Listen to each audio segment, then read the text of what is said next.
17 points in 11 straight games before last night. They had 200 yards of offense. How do you have 200 yards of offense and score 31 points? You know how? Wasn't the defense. Don't be throwing this all on the defense. That was Mike McDaniel's offense that just absolutely sucked yesterday. And Tua, don't try to defend that yesterday. Don't try. It wasn't cold. It wasn't that windy. And some of those throws were, it was bad.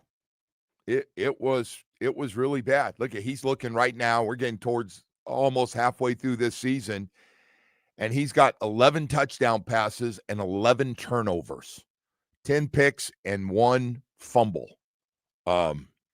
So Mike talked about changes yesterday. I mean, and we're going to hear later. We'll have a lot of time this morning. We're going to have Coach coming up here.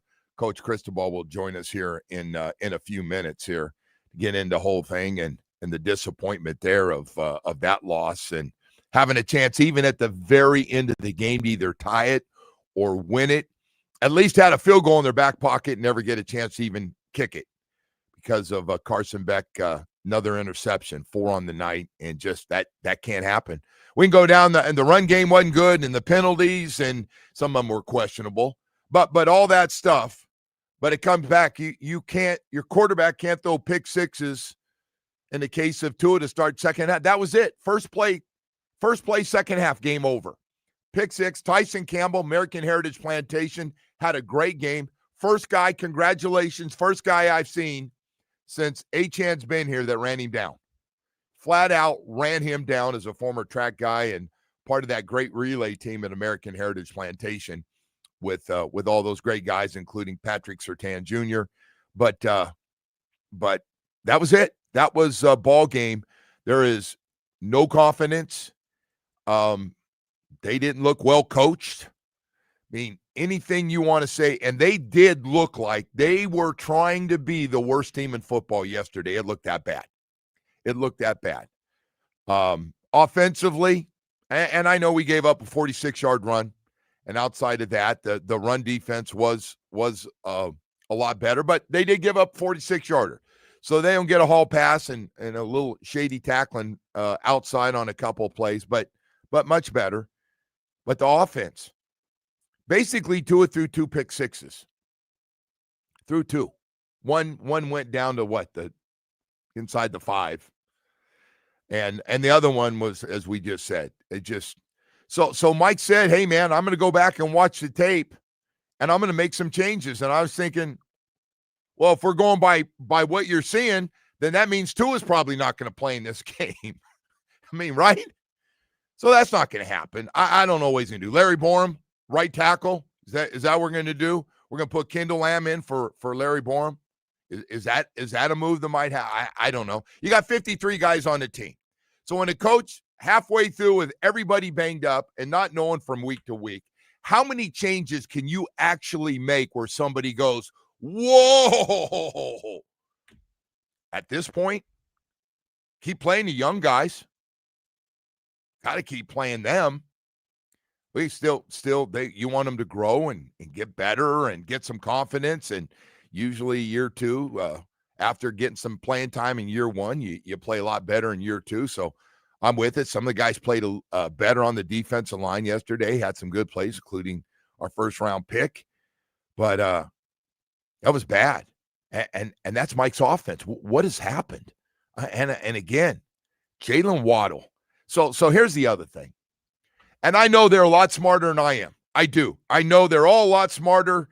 I know they all make a lot of money because Mr. Ross pays everybody a lot of money over there. But I want to say this. I watch other receivers, one guy go down and the next guy is the most targeted guy. I see it in Dallas. I see other teams still find ways to get their number one guy, even if they're keying on him, finding a way to get that number one guy targets and get him the ball. I just, for the life of me, are we that bad? Jalen Waddle, 1 catch. 4 targets, 1 catch. I mean, I hope he's frustrated. What did he do? They said he took something off social media. He took his Dolphin stuff off his social media page. So I don't know. I don't know about all this stuff, Woody. Oh, who cares with the social media deleting and all that. They did find a way to get him the ball, though, and they were down, 4 touchdowns late, and they tossed it up in the air to him, got him hurt. But, by the way, they did find a way to get it to him then. And he was out of the game. He actually was sitting over the next to Achane and Tua. They were out of the game, and I go, wow, they put him back in. He throws it behind him, and he just gets laid out. I mean, what's the difference at this point? Mike talks about making changes, and he talks about it's the same thing, by the way. We're going to see what we're made of. How many guys are going to go to the podium and say that every single week? Now we're going to see what we're made of. Now we've really hit rock bottom. We're going to see the words. I mean, my God, man, the whole thing is just an absolute disaster. You The bottomed out. You bottomed out. You are except for the Jets, you're the worst team in the entire league. You are. You're going to play those guys for a battle for the first pick, and that's where you're at right now. You could be. And between 2 veteran quarterbacks, Joe, you got one playing on Friday, one playing on Sunday, and they looked like rookies. That pick six that we just played the highlight of, he's throwing, what is he throwing? It was running back in double coverage. Lofts it up over his head. Oh, you're talking about about Tua? Well, and then on Friday you got Carson Beck, who's I was wondering where you're going on me. Okay. Well, no, but Tua's throws are pathetic, and you got this on Friday. You got Carson Beck, who just for whatever reason everything's working that's short in front of you, and he decides I don't know why I'm just going to launch the ball down the field into triple coverage. Right. And you had 2 quarterbacks this weekend that looked like it was their first game. Yeah, it was bad. By the way, Carson Beck, the 4 picks. How many more chances does a team need to win a game, Joe? I mean, they had every chance, and people blame the officials. They could blame the coach, and they blame whatever they want. But, man, you had enough chance to win that football game. Hey, the number one stat that you hate. I know, turnovers. It definitely cost you on that last drive. Well, you can't your teams can't turn the ball over 4 times. And yeah, but Carson Beck's been around, man. Like, you got to know, field goal ties that game. By the way, I got to tell you, Tua's been around too. Oh, I know. Tua's been around. That smiley face after a pick. Hey, so anyway, the Carson Beck thing. I mean, we'll talk to Coach about it. And listen, I just don't know what he was seeing downfield. You're absolutely right. And I get it. You want to hit big plays, but you can't force it though. No, and he did this in the Florida Gator game. Like, look at, man. Throw it underneath. It's there. Take it. Take it all day. Take 6, 7 yards. Well, Louisville figured that out. Take it. They kept going with short stuff the whole game. Crossing routes. Chris Bell, crossing route, run up the field, got separation. And for whatever reason, they couldn't figure out how to run the football either, which was obviously detrimental. But anyway, man, you still had a chance at the end of that game. But that last pick was such a mess. And, and then, of course, we get to blame the receiver and, someone ran the wrong route. We'll have Coach on, and we'll get after it here. We'll get after it with Coach and stuff. But yeah, you can't. Carson Beck, you've been around, man. You can't make those throws, and safeties are back there, and you're forcing it. Take the stuff underneath, man. Take the stuff and let those guys run. My God, Malachi Tony might have been the best player in the game again. Throw it, run it, catch it, run after catch. Just turned 18. Crazy. All right. We got to go to break here. Yeah, man. Yeah, anything Miami was, that was a rough one. Mario Cristobal is going to join us coming up. We'll talk to the coach and get his take on everything as he'll be moving on to Stanford. Stanford's in town this week. Hey, right now I want to talk to you about Truck Month. That's your South Florida Chevy dealers. Man, we got some great deals on trucks. Don't let the trucks get you down. I can tell you that.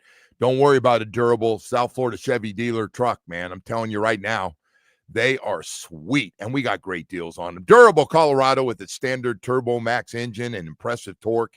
Got everything you need. The Silverado 1500, always ready, steady, and strong, delivering all the power you need, man, with all the technology for a workday workhorse and the weekend warrior. Doesn't matter. And the Silverado HD, boy, I'll tell you what, you look at the legendary horsepower and one of the hardest working beds in the business, boy, whether it's a mid-size, full-size, or Heavy duty truck, man. Chevy pickup. We've got one perfect for your lifestyle. Whether it's that full-time working truck, still needs to get the family around, and all the toys on the weekend. We get it. And South Florida Chevy dealers got great deals. You got to stop by one of the 14 dealerships throughout South Florida. Fall in love at your South Florida Chevy dealers today.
morning for a few minutes to talk about obviously a disappointing loss. And Coach, I got to tell you right to the end, man, as bad as things, as much you guys were fighting, still had a chance to either tie it or win it in the last 30 seconds. Had to make it even more frustrating for you.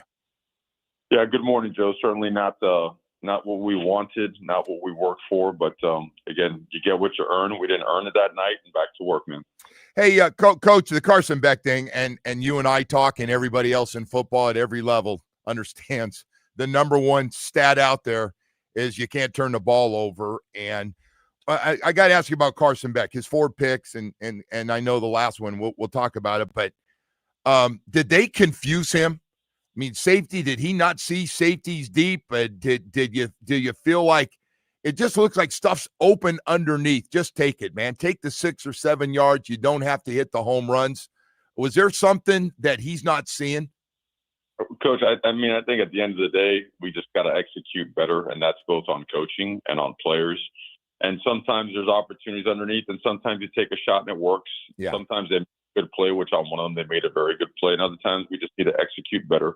But again, that's not on one player, that's on all of us, and it's coaches and it's players. We win together, we lose together. No pointing fingers. Yeah. So the last one, the blitz, and I heard the comments, and they showed it looked like there were 7 guys on the line and showed all out blitz, 2 guys pulled out, so you got 5 guys rushing.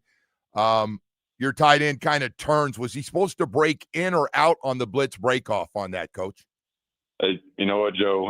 I'm never going to throw a player or coach under the bus. Yeah. I'm going to say thing, man. We didn't execute it the way it's supposed to be executed, and that falls on all of us, man. So the other thing is the running game. The strength of the team has been. Did they stack the line on you, or do you think the blocking just overall from the running game and not being able to get that going? 24 for I think 63 for a 2.6 average. Yeah, a little bit of both.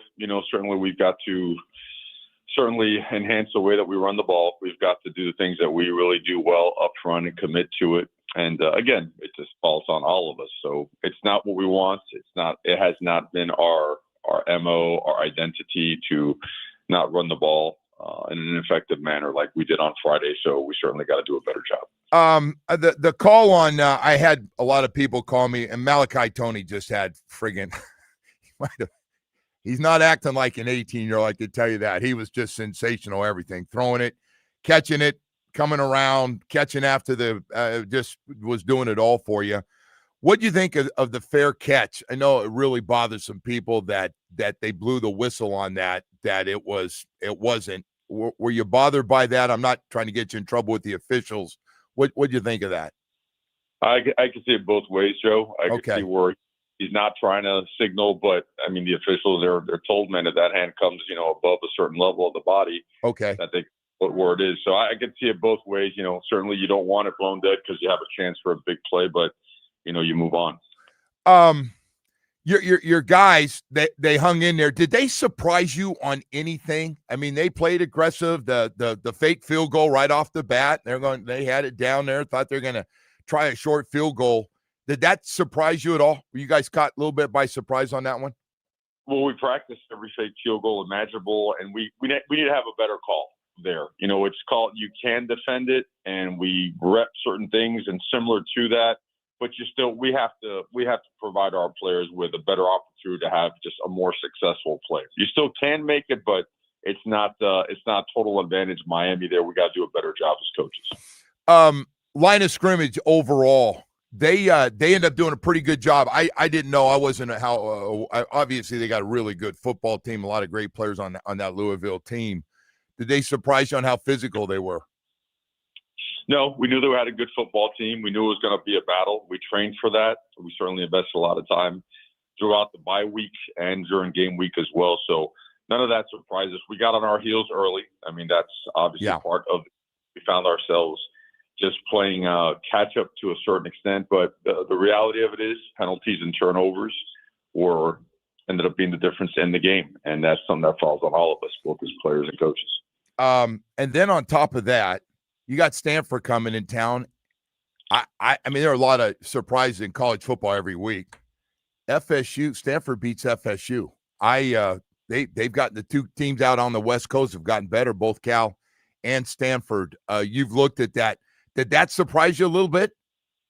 It did not. Watching, you watch, you always get a summary, the big old reel of tape at the end of every week on the entire conference.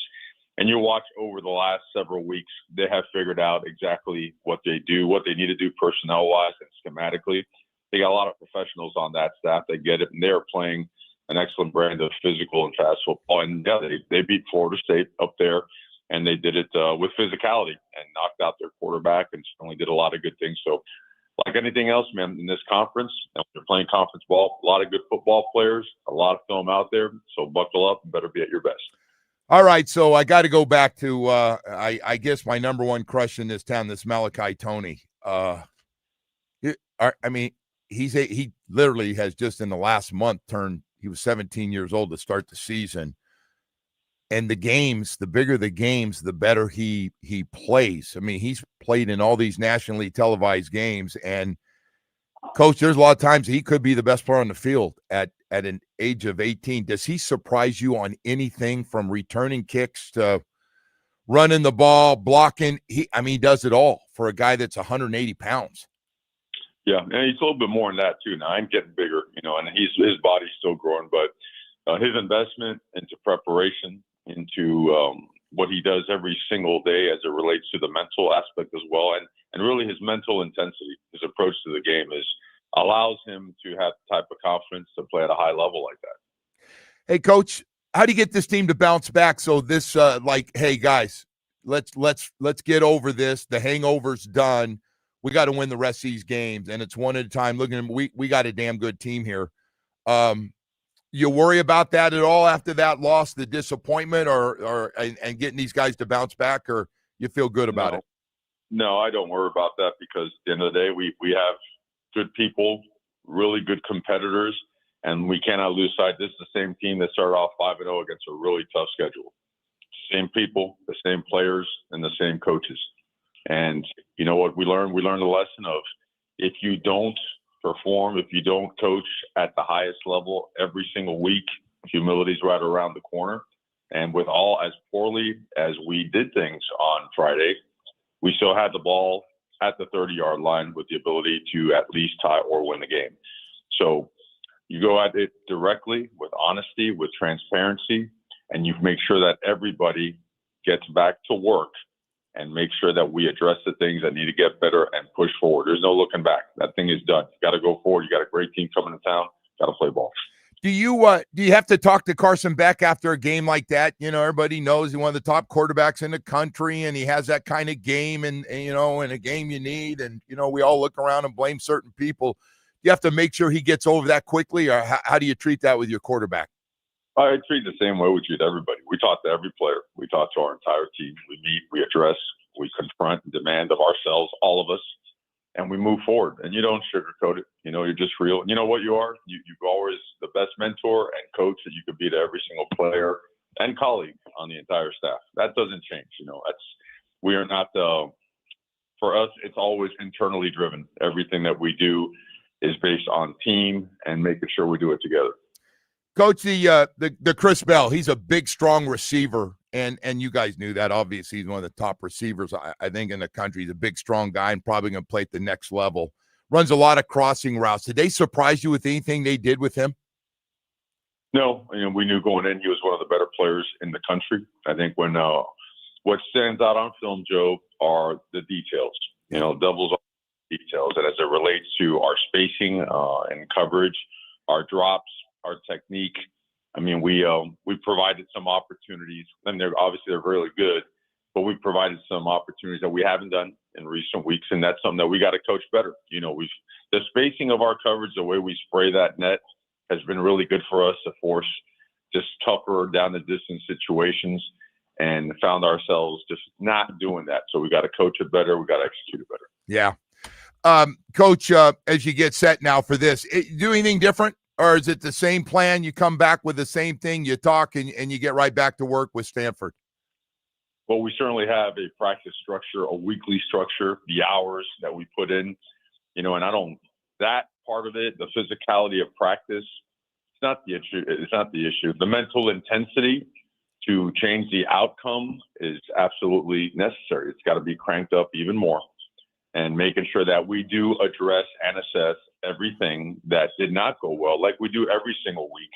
But certainly don't wallow and sit around and feel sorry for it. That ain't it. That's never been it. Be a man. Get your ass up. Go to work. Confront what needs to be confronted, and let's go play Hurricane football. Yeah. Hey, Coach, I got to ask you, we got the news last night and at the game, Billy Napier, Gators head coach, a guy I know you know, what was let go of that job. He's the second guy, Penn State coach also. Does it surprise you seeing this happen during the season? I mean, I think 9 have been let go since the start of the season or whatnot. So I mean, the industry is what it is, man. You know, does anything surprise me in this industry? Absolutely not. You know, it's the most competitive industry maybe that there is, and ball is ball, man. You know, my only concern is always and will always be the University of Miami Hurricanes. That is it, you know, and we didn't play to our standard on Friday, and we will get back to playing to our standard right away. Well, I got to tell you, man, watching all these games, and my God, the ACC does not get enough credit for some of these teams down the stretch, and a lot of them going to be playing each other. So you got to still feel good about you just got to, like you said, just got to keep winning games and let this thing fall into place with the record of what you did early in the season here on strength of schedule. Thing is that all of us always have to understand is that you're not supposed to be a team. You have to earn being a team. And in college football, which is now it's working its way to being pro football, every single team has really good players, and you have 6, 7, now some even 8 games of film out there. So if you are not at your best, these margins are so small that a penalty that derails a possession, a missed field goal, a non-conversion, all those things, those margins are so small that if you give enough of those away, you're going to get your ass beat, okay? So that means that every single detail, every single day has to be attended to at the highest level, and that's what we work at doing. We didn't get the outcome we wanted, but one thing about us, we never, ever quit. We don't stay down, and we go back to work, man. You know, you handle like a grown-ass man. That's it. No excuses, no sugarcoating. Let's go. You know what, Mario? That sounds like an NFL team, too. Same things, right? Just small things, that the costly turnover, the penalty that calls a big play back, and those type of things, or thinking you can run the ball and you're not running the ball the way you want. And you have to go to different things. Anyway, Coach, thank you. Appreciate you coming on this morning.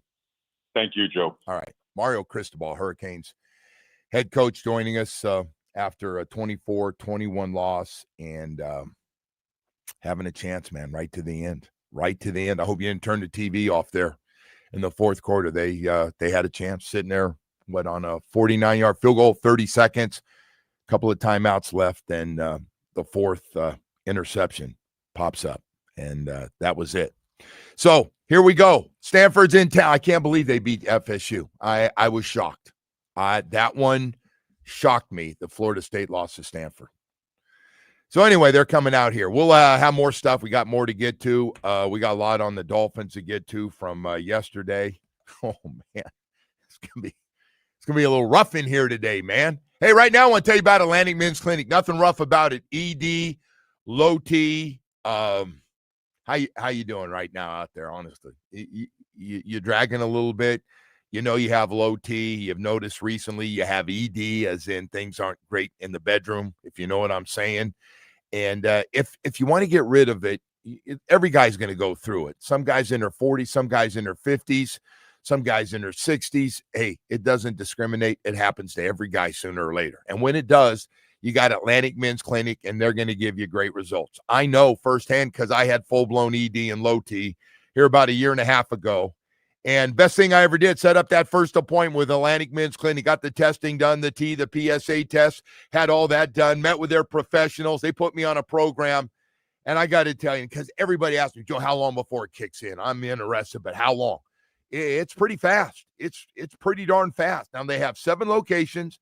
You got to set up that first appointment, go in, get your testing done, meet with their professionals. They'll put you on a program. If you're ready to go, if you're ready to make some changes, turn back the clock. I call it turning back the clock, getting your energy to walk, to be active, start taking care of yourself again. then on top of that, chasing that little lady around a little more than you've been doing. If that's still important to you, Atlantic Men's Clinic's perfect. Set up that first appointment, 877-455-7300, or visit AtlanticMen'sClinic.com.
Welcome back, and good morning, everybody. By the way, one more thing, too. Carson Beck will learn if he does play at the next level as a quarterback, whether it's a preseason game or a regular season game.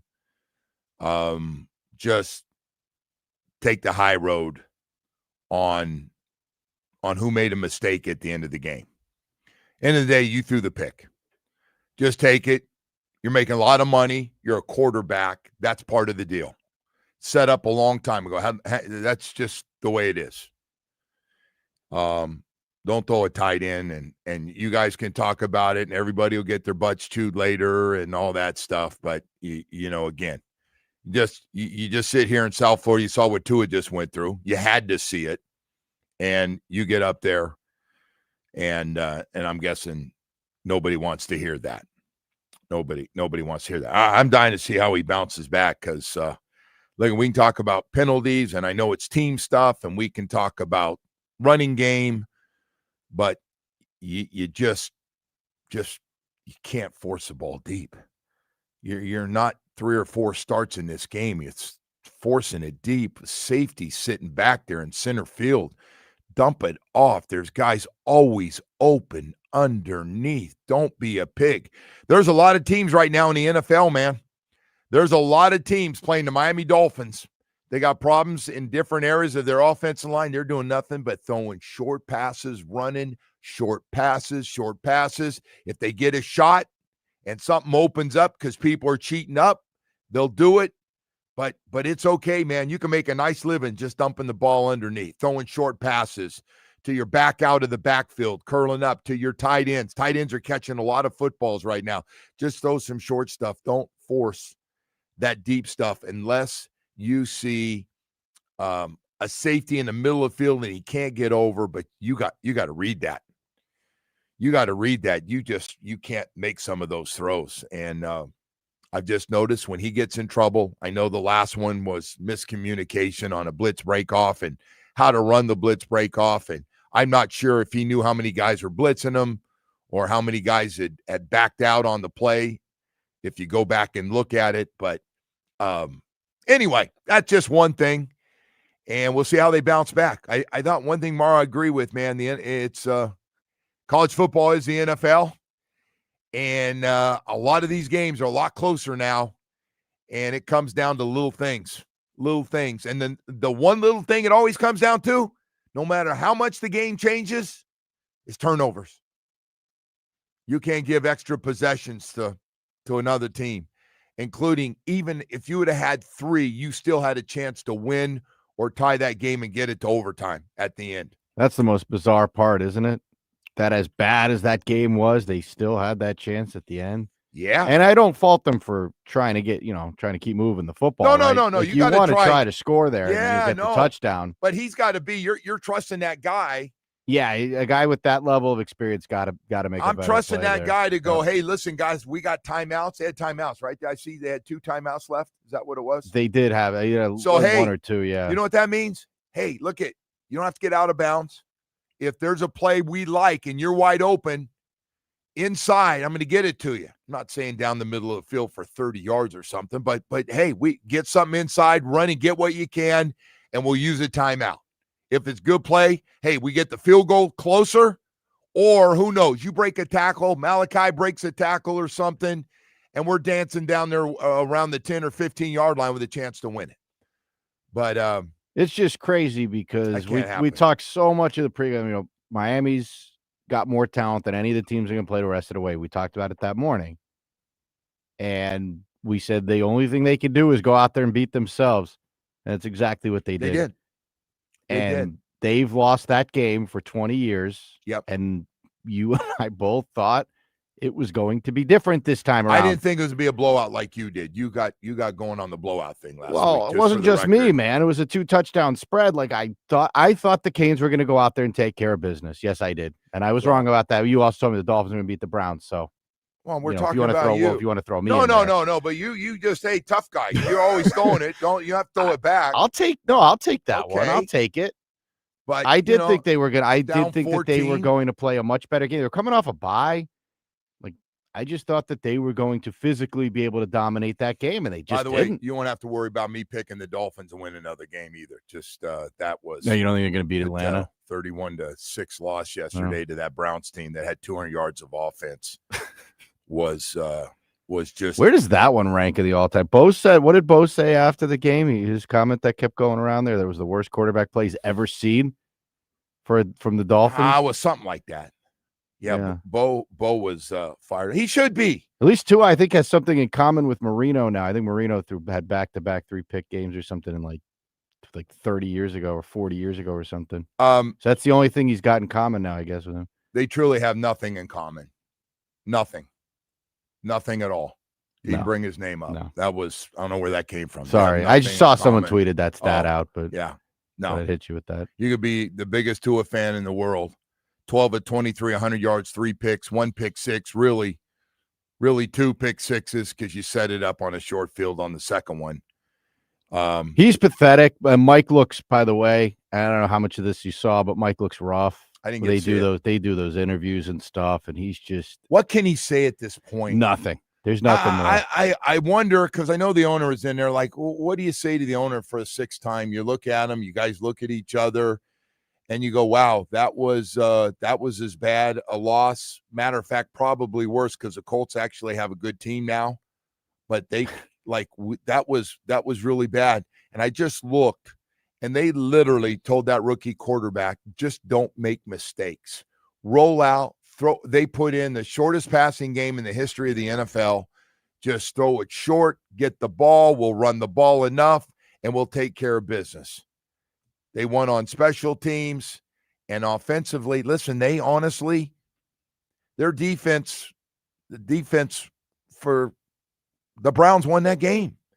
They scored 14 points. The weather didn't look that bad, by the way. You were there. I don't know how bad it was. Very overrated for everybody that was worried about 60 mile an hour. First of all, well, it looked like the guy was playing in a monsoon, but it didn't look that bad. No, it. The way the guy was throwing the ball, though, looked like I agree. That Kansas City game. Yes. Bo kept saying it was slipping out of his hands, and I don't know, man. He threw one down the middle. That seriously just threw it down the middle of the tight end. First of all, it wasn't open unless you are the guy you just mentioned. You can't. And then he doesn't put any zip on it and puts extra air on it, and it's like you're talking about the one where the safety just comes in and just steps right in front. Steps in front of it, like okay, like. But that's rookie quarterback crap, man. That's not a guy who's been in the league for this long.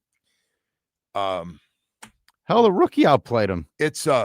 It was bad coaching offensively, by the way, for all the people saying, the defense and Anthony Weaver.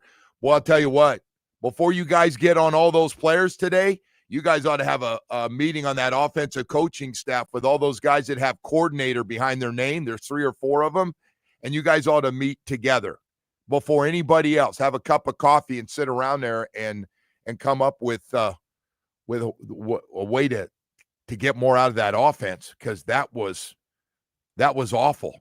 It's a bad roster, has no confidence, no discipline. The discipline just.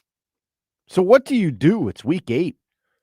What do you do here? Because now you got in all these national media guys. I don't know if you saw, like Teddy Bruschi was teeing off on Mike, and this is, this guy can't lead men and all that stuff.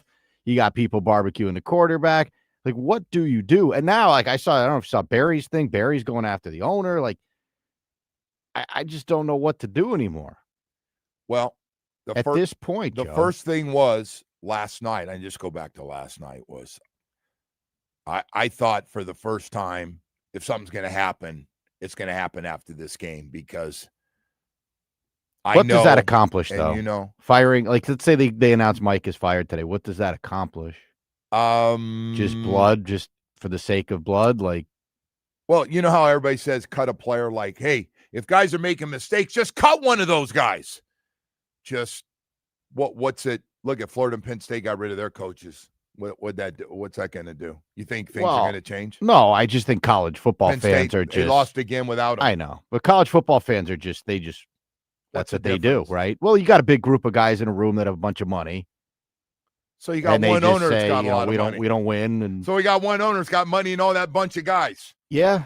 But apparently he's locked into a lot of these contracts. I don't know. I don't know what they're going to do. I have no idea. But that was Florio was talking about it last night on their thing. What do they owe? They owe Tua $50-something million. I told you they just can't dump him. But no, I told you. I've been telling you that. Yeah, I told you. So what do you do? I don't know. Big picture wise, what do you do? Well, tell me Tua just said a bunch of please tell me he didn't do the we thing last night. Did you get any of his sound last night? Tell me he at least said I got to play better. I can't. It's on me. I have to play better. It starts with me. I need to play better. Please tell me he did that. Does it matter? I've seen enough of that guy. That experiment is over, man. This feels like the Tannehill thing all over again. Except Tannehill was 10 times the player this guy is. Now you're coming around. I used to tell you, man. No, but it's sad because you had a coach. You had Adam came down here and was like, I can work with Tannehill. I can get this guy over the hump. Yes, he did. And it didn't work. Nope. And I feel terrible for Mike because he hitched his wagon to a guy who has a shred of athletic ability and just cannot play the position. If anybody, it's going to cost him his job. If anybody tells me right now that this looks like the same Tua from 3 years ago or 2 years ago, please, I would love to tell me watching him move, run, throw. You know what those people are going to tell you, just so so you're aware, is they're going to say this is on Mike, this is on Chris. They didn't put enough around him. Well, the offensive line's on Chris. Yeah, but that's what people are going to say. They're going to say this is not a Tua problem, Joe. It's the rest of it. Well, I got to tell you, I don't think all of it falls on one guy. Well, of course not. But the whole team stinks. The whole thing is it's a bad roster. It's a bad roster. It's trying to put a family where you got 6 kids and she's got 6 kids and you decide, and just because everything's great between you two and decide to get married, and you bring everybody together and you go, holy crap, man, this ain't working with the kids. They don't like each other. Holy smokes. This team, and by the way, anything they say is like, really? There's nothing else. Look in the mirror. I want everybody to look in the mirror. We've been on the man in the mirror. We are the mirror. We're going to see what we're made of. We're going to see what we're made of. I like that one. We've been hearing that for a month. You know what? We're going to let the film the film decide. By the way, don't let that film decide who should play this week against Atlanta, because maybe Tua won't be playing. Hey, we got a lot more stuff to get to here. 7:00 hour is coming up. We'll jump on that. At least you're starting to come around with the bench Tua thing. You were very unhappy when I said that a couple weeks ago. Well, they're not going to. You're starting to come around. They're not going to bench him. They did bench him. They benched him at the end of the game. I don't even know who's going to be coaching on Sunday, but Achane went out with them too. And by the way, Waddle went out with them. Yeah, after he got hurt. The call. Yeah. Then they got the call, and he went back in. He got drilled. What was that all about? That was a weird one too. Like, he's out, so I look and I go, I say, hey, all right, Tua's out of the game. Hewers is coming in, and Achane's out. He's stand off the side, and they're not close to the coach, so you could tell they're not going back in. And Waddle's over there with Achane. And then the next thing you know, I look up, and 17's back in the game running an out route. How many passes do you think he's caught from Hewers? Hewers throws it behind him, and he gets hammered. Maybe they got the call, hey, someone's got the over on Waddle receiving yards. We're going to need him to get back out there, Yeah, I'm sure that's it. That's good. They got the call. That's a great call. Well, how else do you justify throwing your number one receiver back in there to get lit up? By the way, I just, speaking of that, if there's a guy has a right to be a little salty today, whatever he's doing on his social media page, Jalen Waddle, like, hey, guys, I'll run anything you want to run and stuff. And I know they tried to run a takeoff, and actually Campbell did a great job of covering it. But you got to get the guy the ball. He got 4 targets. The 4th one, he had to come back in the game. Like, Jalen Waddle needs to get the ball. There's got to be something you can get the ball to Jalen Waddle. There's got to be some routes. He's a number 1 receiver. He's your number 1 receiver. Anyway, right now I got to tell you about the main man for just a second. I got going. I totally forgot. It's damn near 7:00 here. So you ready to sell your business, man? Are you tired of all the stress? Are you tired of the headaches? Are you just tired of being tired every day? Well, if you think you're ready to sell your business, there's one guy you're looking around, yeah, I'm going to sell. Who do I go to? You go to the main man, Anthony Caliendo, at the Business Broker Experts. That's who you go to. The best business broker in the state of Florida. Now, some people have been upset about that comment. Well, listen, first of all, he's got a book full of people looking to buy businesses just like yours that are moving to South Florida.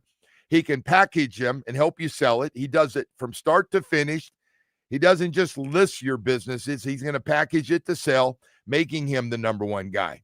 I'm telling you, he works with businesses all sizes, specializing in exit strategies and the maximum value. I love this. Anthony has the buyers lined up. He's an expert in matching profitable sellers with qualified buyers. These are all things you should be. He got great relationships with banks to help you out. 5-star Google reviews. You're going to find out he's aggressive and he's really good at what he does. Hey, I'm ready to help you. He's ready to help you. 1-800, the main man. Speak to Anthony Caliendo. That's the main man. That's 1-800, the main man.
This update is brought to you by Doral Hyundai. Home of the price. See our lowest price. Visit us at Doral Hyundai or DoralHyundai.com. Starting with the Dolphins, who were blown out in Cleveland by a final 31-6.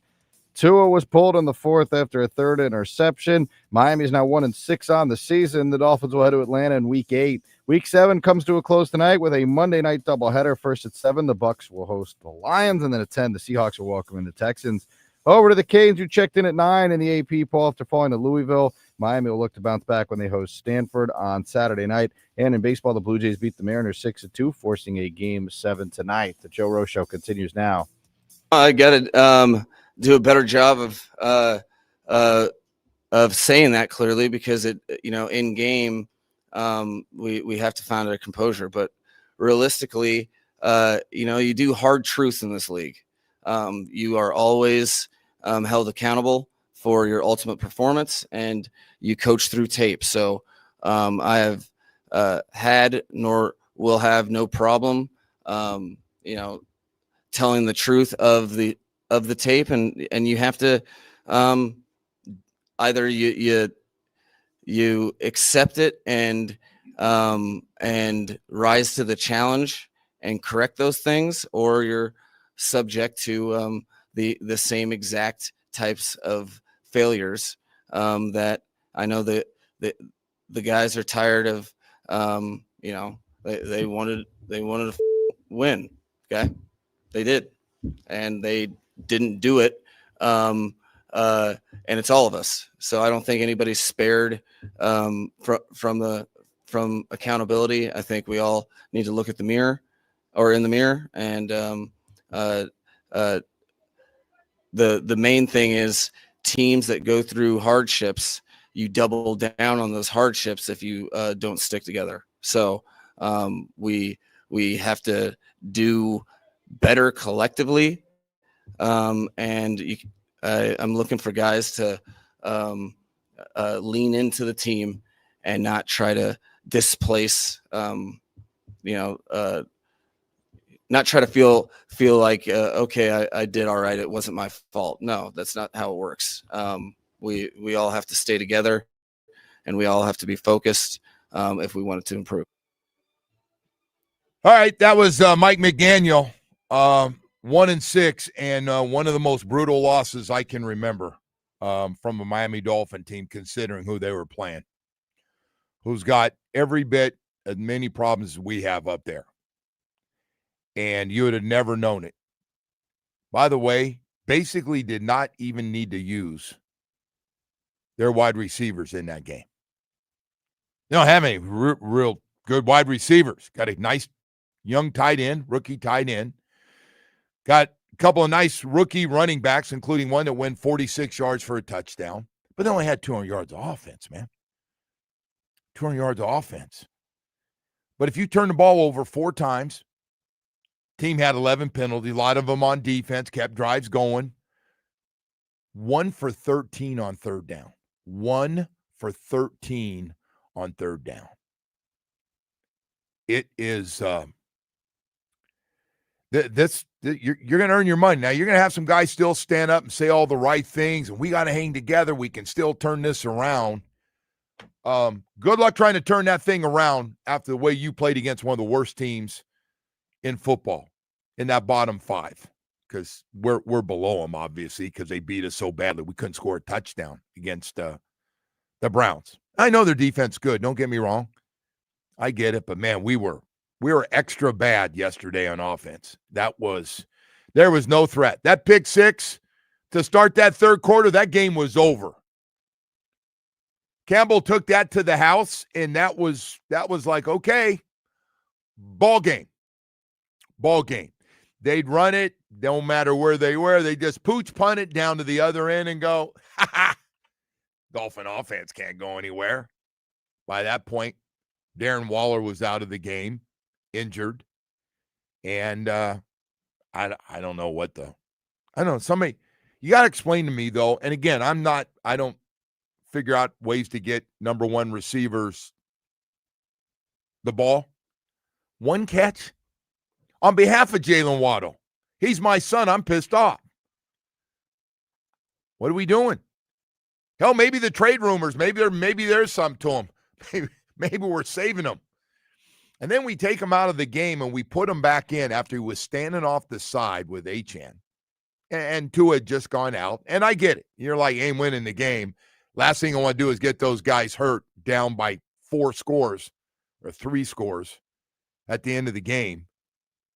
And they put Waddle back in, and he runs an out route. Harmless, right? Guy's playing off. Runs an out route. Hewers throws it behind him, and he just gets tagged. Now, he got back up, after a few minutes on the ground there. But, yeah, man, we just do head-scratching stuff right now. That is head-scratching stuff, man. Head-scratching. I'm just wondering what, the changes Mike said. We're going to look at it. We're going to be honest. We're going to look at everything. We're going to be honest with each other. And if we have to make some changes off the film, I want them to see it.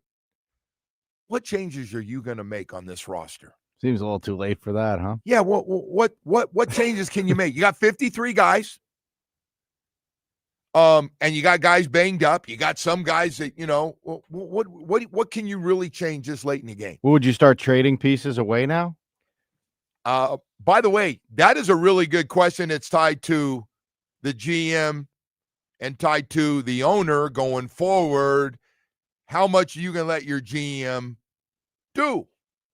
That's a good point. Now, everybody got a little different theory. Let Chris go ahead and do all the work, and he's here, and he's, if you're going to keep him. And then fire him?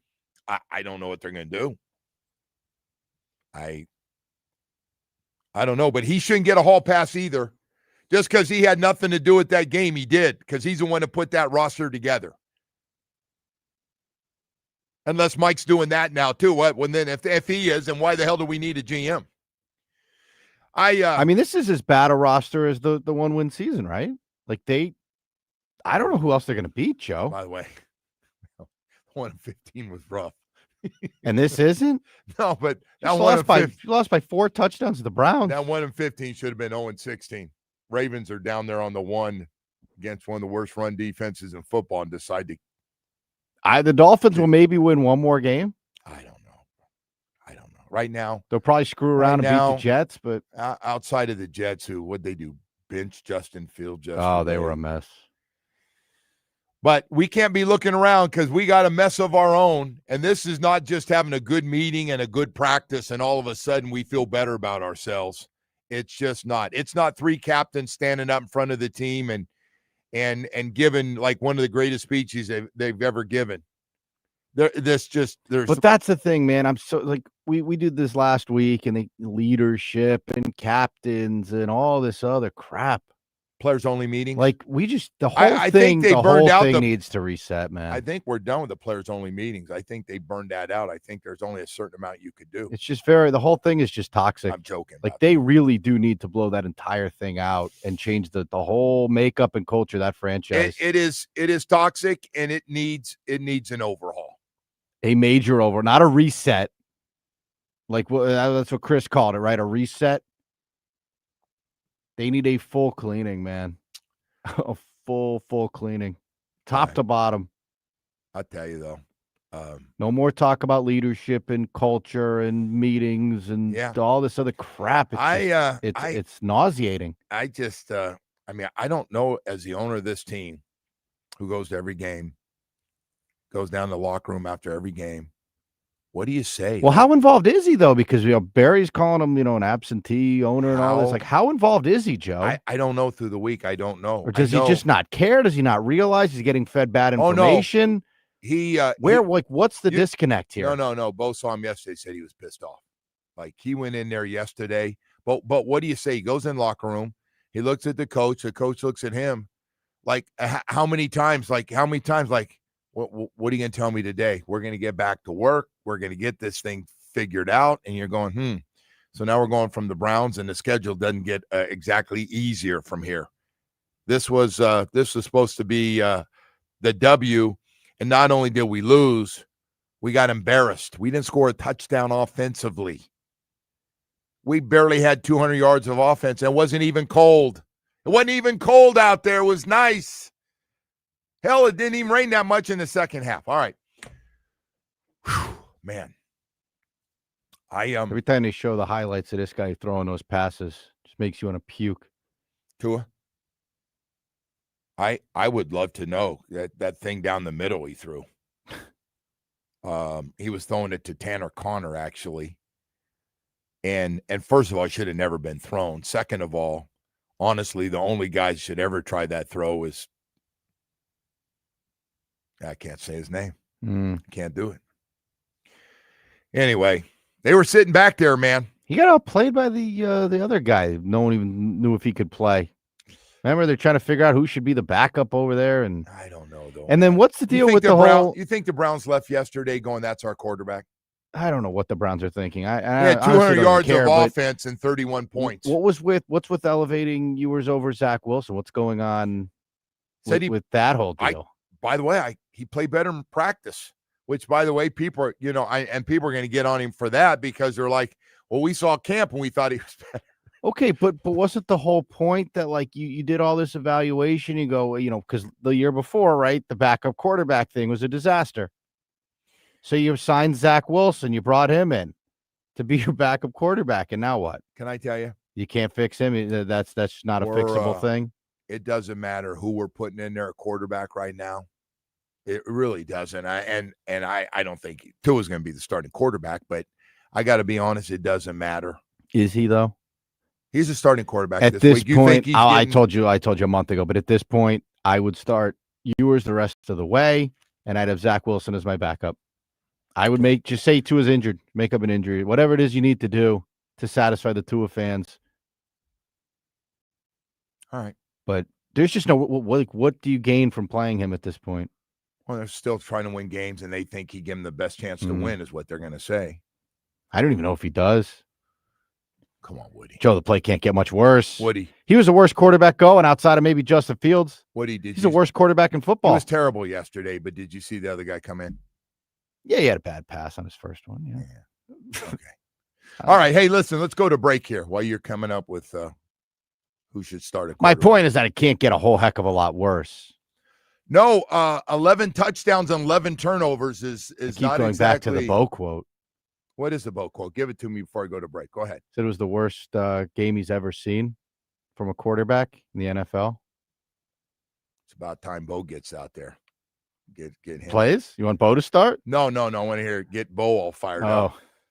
Hey, right now I want to protect your home. I want to protect your home. It's still hurricane season. Protect your home with Loctite Impact windows, doors, and roofing. You got that old leaky roof. Replace your old roof now, and you can pay later. Loctite Impact offers the highest quality roofing materials with lifetime warranty plus thousands of 5-star reviews. Say big on their legendary state-of-the-art Impact windows and doors. Impact windows as low as $6 per window per month installed.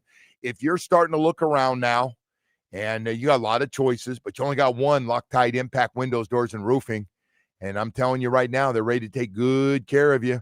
You're going to talk to a professional staff. You can go to the website, LoctiteImpact.com. That's LoctiteImpact.com, or you can call 954-500-LOCK. They cover all of South Florida.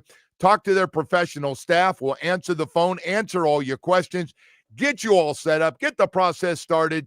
Loctite Impact windows, doors, and roofing.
like throughout the day, you guys were on 3 different pages: receivers, line, everybody in the backfield. Is that how it felt for yourself? Yeah, I would say just the execution aspect of it for us, speaking offensively, I think that was a big deal with us within the first half, and then kind of trickled its head in the second half as well. And then that's when the turnovers for me started to show up as well. You can't do that, and you can't expect to win games that way too. And as for the end of the game where you were pulled, was that a decision that you might kind of agreed on? Was that all his decision and kind of what was the feelings there? Yeah, that was just Headball's decision. He made that decision. So, all right, that was Tua Tagovailoa after a rough game. 12 for 23, 100 yards, 3 picks, 1 pick six, almost 2. And not a lot of zip on the football, to say the least. Whatever the conditions were down on the field. And the Browns, 206 yards, 31 points. That's hard to do, by the way. If you don't see a game and somebody says, hey, the Browns had 200 yards of offense, you're going, oh, man, what'd they score? They must have scored way under 7. What'd they kick, 2 field goals? And you go, no, they had 31 points. Actually, the defense beat the Browns defense, outscored the Dolphins offense. That's hard to do too. Yeah, it's true. It was just bad. 7-6. Yeah, 7-6. Didn't they have one of the picks got stopped right in front of right in front. Yeah, it was really 14-6. So it could have been. He set him up on a real short field. The guy made a move and he tripped going in, so he didn't quite get it. Hey, man, we are rock bottom. There's no way around it. This is not overreaction. This is just a fact of what you see every week. Do you realize you just said out loud that the Browns defense outscored the Dolphins offense? Do you realize you just said that? It's true. I did. It was it was bad. Imagine thinking that like 2 or 3 years ago and this thing scoring 70 points. Hey, we really only had 3 points because he missed one, but there was a penalty, so he got a closer kick. Yeah. Hell, we almost got only 3. Yep. It was bad either way. And by the way, they were celebrating in Cleveland like, man, we went to 5-2 on the season. It was. But I don't know. I mean, it's a team without confidence. There's no question about it. Look at the more you lose, and you can talk about character guys, and they're not quitting. And I get it. The guys they're going to run their routes hard, and they're going to run the football, try to make tackles, and they're going to do all those things. But boy, your body can be doing one thing, but your brain can definitely be doing another. And now you got to be real careful with the guys that have decided they want to be the leaders. The guys that are the leaders on that team, they better be playing well. And right now, there ain't a whole lot of guys playing well on that team, unless you're going to let Achane just get up there by himself and talk. You realize the Browns used to be the gold standard for dysfunction? I know. Oh, they're still up there. It's just this thing's bad. You went up there and you just got. I wanted to say yesterday I wanted to say, look it, man, we can get mad about, saying things about certain people in the organization, but we're bad. And when people say we're dysfunctional, man, it looks dysfunctional. It just does. It looks dysfunctional going back to Jonnu Smith and Jalen Ramsey, and I know why. One was money. The other was he's a bad guy. But it's just the timing. We give contracts out to guys who are not around. It just doesn't look the way the good organization should look. It just doesn't. And I'm not one sitting here saying get rid of everybody. And I know if you do get rid of the top people, there's a good chance a lot of people underneath are going to have to lose jobs. And there's a lot of good coaches on this staff. There's a lot of good people. But it's just this is so frustrating that we tried this thing a few years ago. Seemed like just yesterday we lost to Kansas City Chiefs, and man, we were jacked up. We came back home and we had 11 wins and we lost to them, but it was like, damn, let's give extensions. Let's do this. Let's do that. And now just a couple of cups of coffee and we've turned into one of the 2 or 3 worst teams in football. Clearly, by the way, it's not. We're it. That loss yesterday was a new low. Considering who you're playing, that's a new low. That's a new low. The funny thing, too, about this worst team in football thing is at least, like, the Jets expected to be terrible, right? They didn't. Like, the Browns expected to be terrible. Yes, they did. I don't think the Jets thought much of their roster, Joe, coming off what they were coming off of. But the Dolphins, I think they expected to be good. I know they started hitting that reset thing a little late in the process here, but I think they thought they were going to be okay. Right now, man, you're going. Where's the second win coming? Where's it? And Mike, it was cool when Mike was doing this act we've never seen as a head coach. It was cool when he was Miami Mike, and the dude's different. He's made for Miami. He's so different and so unique, and he's so smart. Dude's out thinking everybody. He's finding ways to get his guys down the field. We are running a track meet, and nobody's having more fun than our offense right now. We just put 70 on Denver. And it was so fun. Everybody's going, they can't stop us. This is awesome, man. Look where we are right now. We can't. We're having trouble trying to figure out how to get a first down. And we've added more people that got coordinators. Look at all the names that got coordinators on the back of their title. What the hell is that for? The coordinator. This guy's a coordinator. That guy's got some coordinator. Oh, this guy got a little touch of coordinator in his title. Just how about finding some ways to get this offense together? Or is the offensive line, nobody's ever going to badmouth anybody. Coaches don't do that. Coaches they're not going to badmouth people. They're not. We saw Mario today. He's not going to badmouth. We lose as a team, and I ask him another question. We lose as a team. I get it. Well, their situation's a lot different, right? Like they need to bounce back on Saturday. And they're still, but they're. You're right, Woody. That's great. You're right. They're in completely different situations. But this thing, there's a lot of text coming in this morning, by the way, and someone asked, I don't know if this has anything to do with it, but do you think Tua's regressions because of the concussions? Oh, I think there's concern about him getting hit. I do. He's playing like there is. Yeah. He did another one, rolled out and going for 7 or 8 yards. Looked like he slid down. Yeah. He probably could have got. Yeah. He just divides it in half, whatever. If you need 8, he'll get you 4 and slide. But he's been told now he's getting what he can. He's, trying to stay healthy, but the guy in the pocket, and I don't see how much. And at times he did have a clean pocket yesterday. I don't want you to think he's running around for every play. But it was bad. And to see him, look at here we are. We're damn near halfway through this season. Not there yet, but we're getting close. He's got 11 touchdowns and 11 turnovers. If this stays this way, first of all, it'd set a record. I think it set some kind of record in the NFL probably.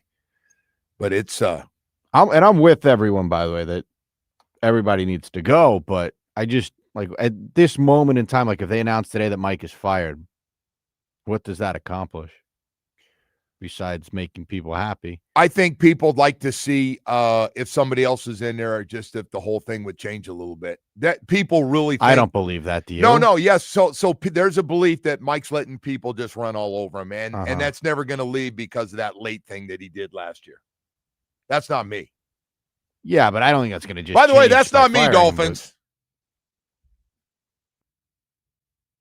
It was pathetic. Just absolutely pathetic. What happened yesterday up there? But I would start trading players away. That'd be number one. At least start looking towards the future because this is done. Trade deadline. A lot of John Gruden, by the way, this morning. No. So here's the. Oh God, do me a favor. Well, no. Let me just tell you, the allure of John Gruden is that he's a football guy, right? Like Mike is not. So can we? You know what I mean? Like he's the old school football guy. Can we start with this? He sued the NFL. I know. No. So let's just. But can we live in reality a little bit? Well, the reality is they could hire him if they wanted to. I mean that. Okay. That is the reality, but all right. But they're outside under the box. But just it's not that outside the box, but People want that. John Gruden got no shot at getting this Fine, job. but you understand why people want him.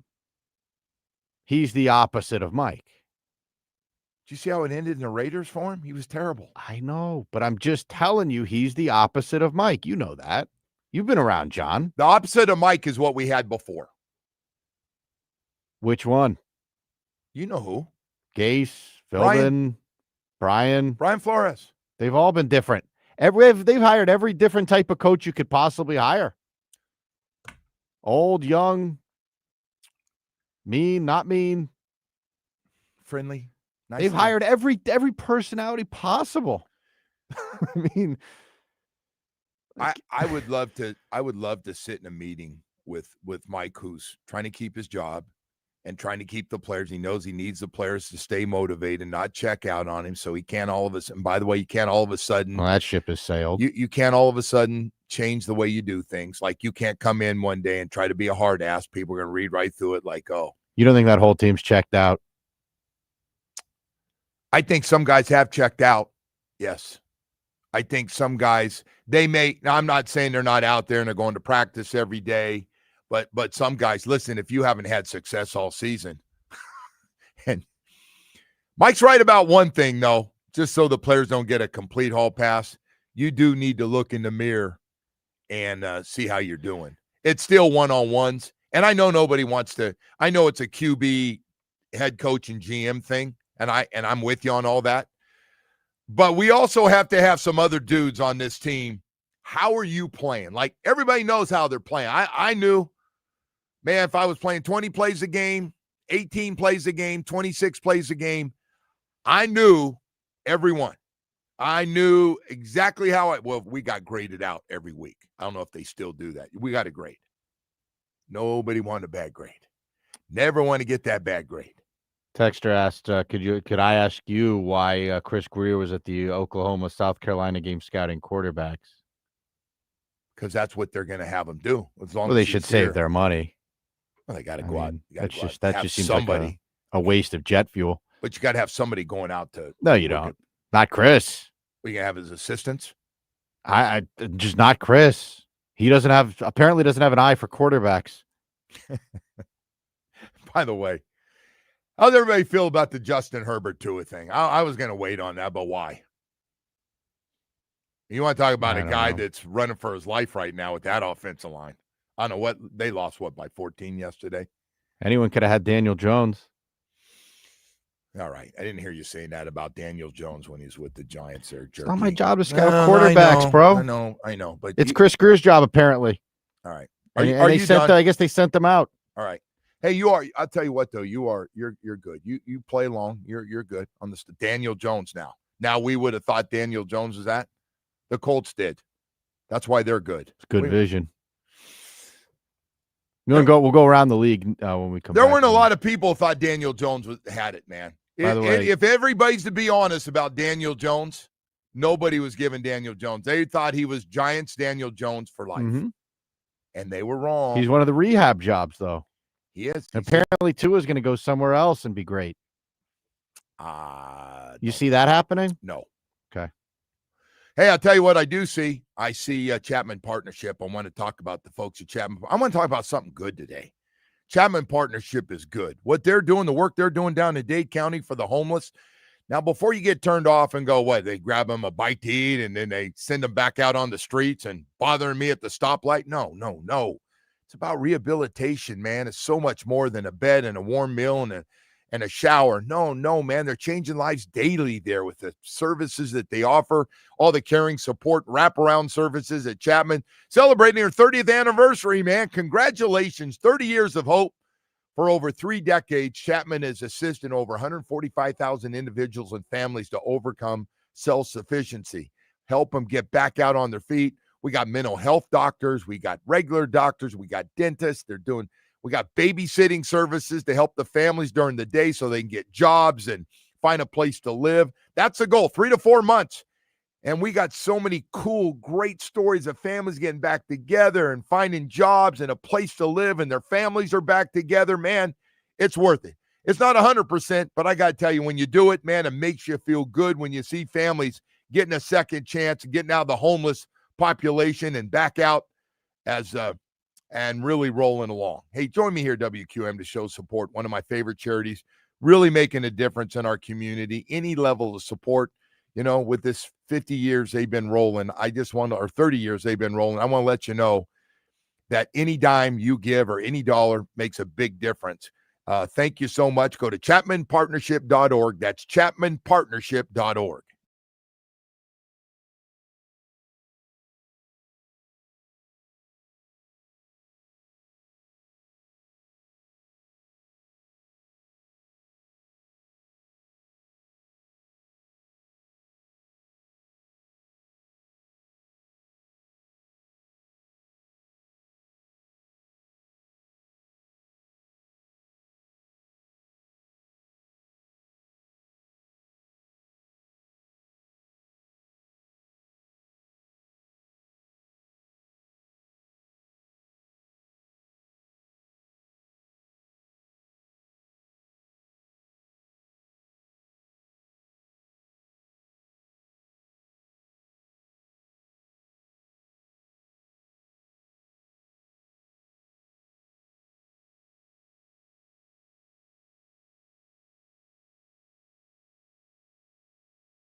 Good news yesterday, Woody. What, the other games were played? The NFL. No, quit being a smartass for a second. Sorry. Well, we're going There's around some the league great here. finishes yesterday in a couple of those games. Some great comebacks. Not if you're a Giants fan.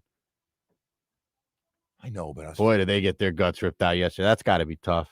I think, what is it? Will Mansell's a Giant fan, right? I don't know. He's usually tweeting about them. Oh.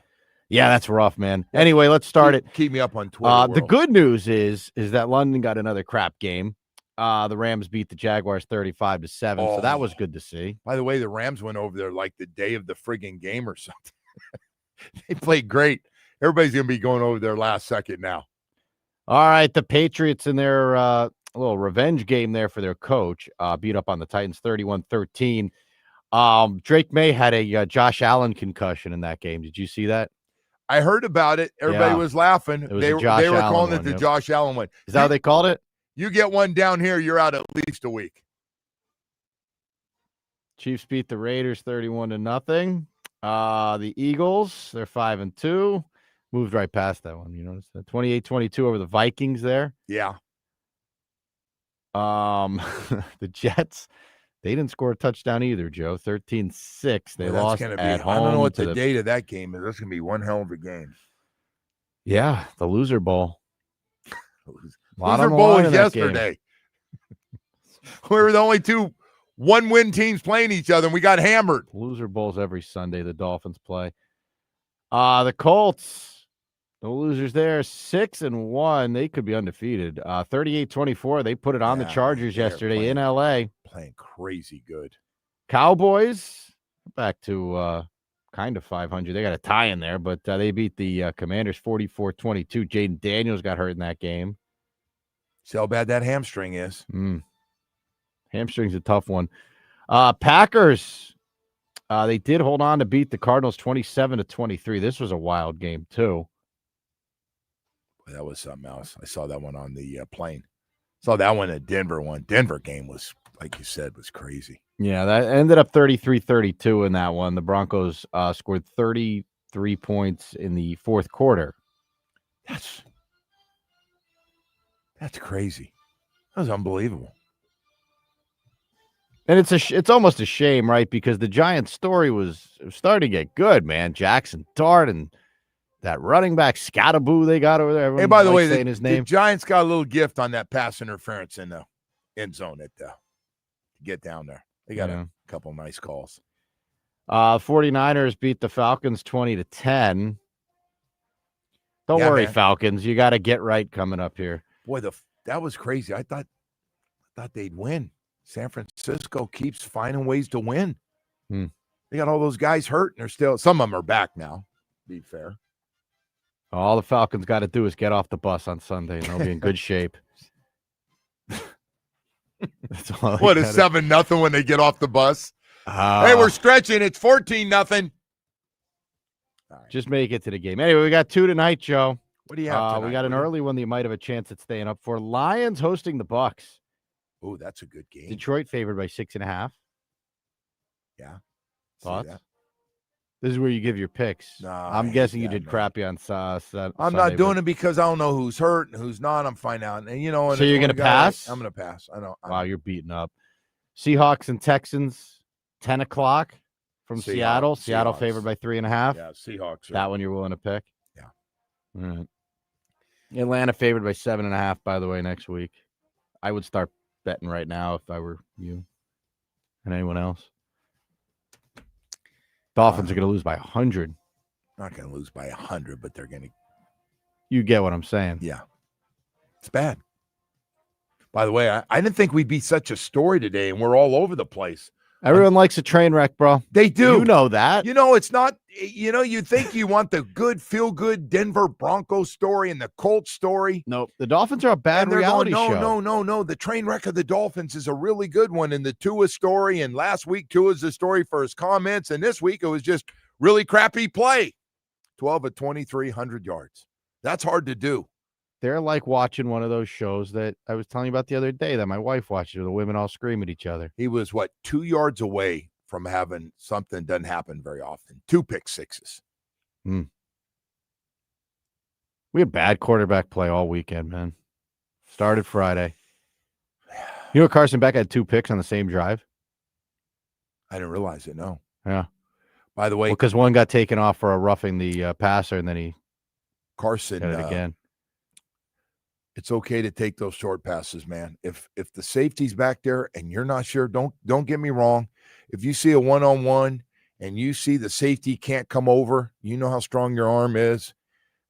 But you just it was so head scratching. He's been so smart all season long. Throw it, just drop it off. You got a bunch of guys underneath that can catch it and run after the catch. It's okay, man. What is it about these ACC games, man? I don't get it.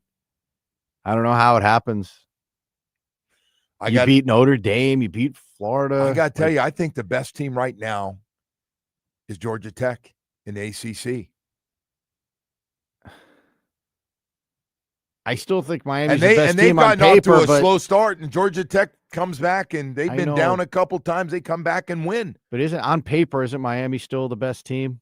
Like, I'm not going to change on that because they lost the game, but I know, but you don't play games on paper. Okay? I mean, we do that every week. Well, they're better here, and they're better here, and they're better here. You turn over 4 times, all bets are off about who's better here and who's better there. And by the way, Louisville neutralized them on the line of scrimmage. Nobody saw that. That was the shock of the game. Yeah. They could not run the ball. I showed you the end of that FSU game from the middle of the night. You can have games like that against good teams as long as you're smart throwing the football. What'd you think of that FSU game? Couldn't believe it. Could not believe the end of that game. I could not believe it. If you get a chance and you saw that Stanford beat FSU, you've got to see what happened in the last 6 or 7 plays of that game. Yeah. Unbelievable. That's crazy. You can't even explain. You got to go see it. Florida State fans have seen it. They're wondering, by the way, if they want to keep their coach. I woke up to a lot of riled up FSU fan texts. I don't think FSU's got enough money to be buying out his contract. It's a lot. But there is always that one alum that's done really well. I feel like every school's got that one guy that said, I've had enough. How much is it? I'll pay for it. That should have been you at Cal with your quarterback there, man. That guy's tearing it up. He is.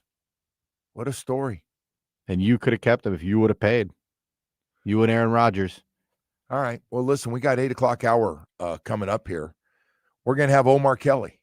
Saw Omar last night for a second. How's he doing? How's he doing out on the road there? By the way, they didn't get to come in the locker room right away afterwards. That's why I thought I was watching them. Really? I was down there, and then I was on the bus for a while, and I was like, uh-oh, something might be going on in there. And Omar had that look on his face, but it players-only meeting, you think? Omar Kelly's going to join us next. I don't think so. I don't think that'd be a good time for a players-only meeting. I'm guessing that would probably not be the best time to try one of those. Hey, I'll tell you what, though. You're going through some hard times, man. We were talking about it. We had dinner the other night, and everybody was going through their down days, man. And if you're going through it right now and you've had a few, going through the old breakup, bad divorce, or losing your job and just off with your kids off right now and just gotten off the road, maybe drinking a little too much. Hey, man, I want to tell you about Dr. Barry and his great staff at Recovery Unplugged. Yep. If you're going through some hard times, you'd like to get back on the road again and some game-changing things that can happen, here's one for your mental health. Recovery Unplugged Behavioral Health has a beautiful mental health residential program in Fort Lauderdale. For 12 years now, they've helped over 20,000 people heal with expert clinical team and their innovative treatments like the ketamine therapy for depression, anxiety, and trauma. If you or someone you know needs a winning strategy, it happens. Whether you're going through it directly or you have somebody you really care about going through it, help them out. Help them out. Help them make that call. 954-737-4508. They got some great programs for you to get great results. Visit recoveryunplugged.com. Everyone deserves a great season in life. Recovery Unplugged. Heal out loud.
This update is brought to you by Doral Kia, home of the price seats or our lowest price. Visit us at Doral Kia or DoralKia.com. Starting with the Dolphins, who were blown out in Cleveland by a final 31-6. Tua was pulled in the fourth after a third interception. Miami is now 1-6 on the season. The Dolphins will head to Atlanta in Week 8. Week 7 comes to a close tonight with a Monday night doubleheader. First at 7, the Bucs will host the Lions, and then at 10, the Seahawks will welcome in the Texans. Over to the Canes, who checked in at 9 in the AP poll after falling to Louisville. Miami will look to bounce back when they host Stanford on Saturday night. And in baseball, the Blue Jays beat the Mariners 6-2, forcing a Game 7 tonight.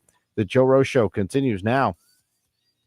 I got to do a better job of saying that clearly, because in game we have to find our composure, but realistically, you do hard truths in this league. You are always held accountable for your ultimate performance, and you coach through tape. So I have had nor will have no problem, telling the truth of the tape, and you have to either you accept it and rise to the challenge and correct those things, or you're subject to the same exact types of failures that I know that the guys are tired of. They wanted to win. Okay, they did, and they didn't do it.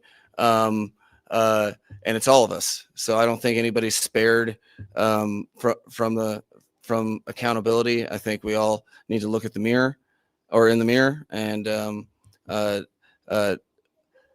the main thing is teams that go through hardships, you double down on those hardships if you don't stick together. So we have to do better collectively, and I'm looking for guys to lean into the team and not try to displace, not try to feel like, okay, I did all right, it wasn't my fault. No, that's not how it works. We all have to stay together, and we all have to be focused if we wanted to improve. Dolphins head coach Mike McDaniel there. It's time to head out to the Toyota of Hollywood hotline. Shop over 2,000 Toyotas on sale at one location. Toyota of Hollywood on 441 between Hollywood and Sheridan. ToyotaofHollywood.com, Joe. Boy, it just sounds like the same kind of speech. Man in the mirror. After every game, yeah. Look in the mirror, stick together. See what we're made of. We all want to win. I know that. Omar Kelly, my Herald Dolphins columnist, joins us. Omar, I saw you for a second. You kind of looked at me. I looked at you. And I think we're probably thinking the same thing. Is somebody losing a job tonight? Or tomorrow morning, yes. I have come to the realization I don't think anybody is losing a job right now. And I have gotten to the point where I've realized, in 2019, the Dolphins were artificially tanking. There are a lot of preservatives in it. Yeah. It was an intentional job done to be purposely bad because you wanted to go get a quarterback. The Dolphins are tanking this year, and this year it's organic. They didn't plan on being this bad, but hell, here we are. We might as well take advantage of it. Might as well finish the job. You're not the first one to say that, but listen, the problem here is Brian Flores knew that he was going to have a job. These guys lose all these games. There's no guarantees. Oh, everybody's fired. If they don't know they're fired, I shouldn't say everybody. Everybody will not be involved in the football side of the operations moving forward. If that clears it up, nobody could survive this show. The one thing that Steve Ross hasn't done, and this is literally the only thing he hasn't done, he has not done a scorched earth cleanse of the organization. Yeah. And at this point, you have cancer, it's terminal, you might as well have chemo. So let me ask you, just this team, Is it more about the coaching and philosophy, or is it just a bad roster overall? Oh, you're playing a bad team yesterday, and they beat you. Oh yeah. It's been a bad roster. Bad roster, soft team, soft mentality. You get punched in the mouth. You don't respond to adversity. Yeah, I mean, name the time and opportunity where they've positively responded to adversity within the last 2 years. They don't. They don't very often. No. I know they've rallied back and won a lot of games at the end of last season, and were at the doorstep, needed everybody to do them favors to get into the playoffs. But truthfully speaking, it was still a little weak. Hey, Omar, I want to ask you. He said we're going to look at film. We're going to go through it, and we're going to be making some changes. We could be making who's he going to change? This is a team you have, so he's going to go by how guys didn't play well. And so who you thinking? Is it Borum? Is he going to be the number one target at right tackle? Oh God! I mean, come on. The worst person on the offensive line is Jonah Savaiinaea. If you do not bench the rookie, you're sending a horrendous message to the rest of the team because you clearly know he's a problem. Maybe don't bench him. Maybe put him over there at right tackle and see how that plays out for you. But it's clear. I mean, there are glaring plays where he just looks like a disaster. And he looks like you whiffed on a second-round pick that you traded up for. I can't even blame Kenneth Grant and Jordan Phillips because they are showing progress. They are getting better. The defense wasn't hold your nose bad. No, they weren't. Nope, they weren't. You're right. They were just put in bad situations. But now early in the game, I think they had 3 penalties that cost them the ability to get off the field. Yep. Not all of them were, major calls, but there were 3 bad calls. And the big run, there was a holding on that call. Now holding doesn't get called because Jonah held on a chance run and they didn't call it. So, fair is fair. But you have to respond to adversity, and they never do. So what other moves? He made it sound like they're going to go through. So yeah. Who else could it be? So you think it could be Savaiinaea? Who else could be on that list? I wrote a column for the Miami Herald that addresses exactly everything. Ollie Gordon, you might have competition for Jalen Wright. We should see exactly what happened with Quinn Ewers. He outperformed Zach Wilson in practice, and he got the call up. Well, Jalen Wright, here's your opportunity to outperform Ollie Gordon. You should be getting the call up. You know what my issue is with Mike McDaniel. Everybody's on the open competition. Yeah, he's been slow to not have it. I got you. That won't waive anybody. Everybody's safe. Somebody need to be fired around here. Somebody. So, is he in a situation to be doing that? I mean, you want to talk about? I mean, his name. You could lose the locker room. You could absolutely. If he hasn't lost the locker room already, and I suspect he might have, because there's no way you could perform that badly against Cleveland if you didn't lose the locker room. But he's at a very fragile point. Yesterday was the first time ever he talked tough. Yeah. So by the way, you can't just change your personality after. You can't go in your 4th year and all of a sudden, because you're 1-6, now you're going, hey guys, I'm a different guy today. No. I mean, you could get to a point where being Mr. Nice Guy, you're done with it. Yeah. And I mean, don't you think he got a nice chewing out by Steve Ross? He probably walked away from that 10-minute conversation lucky to still have his job.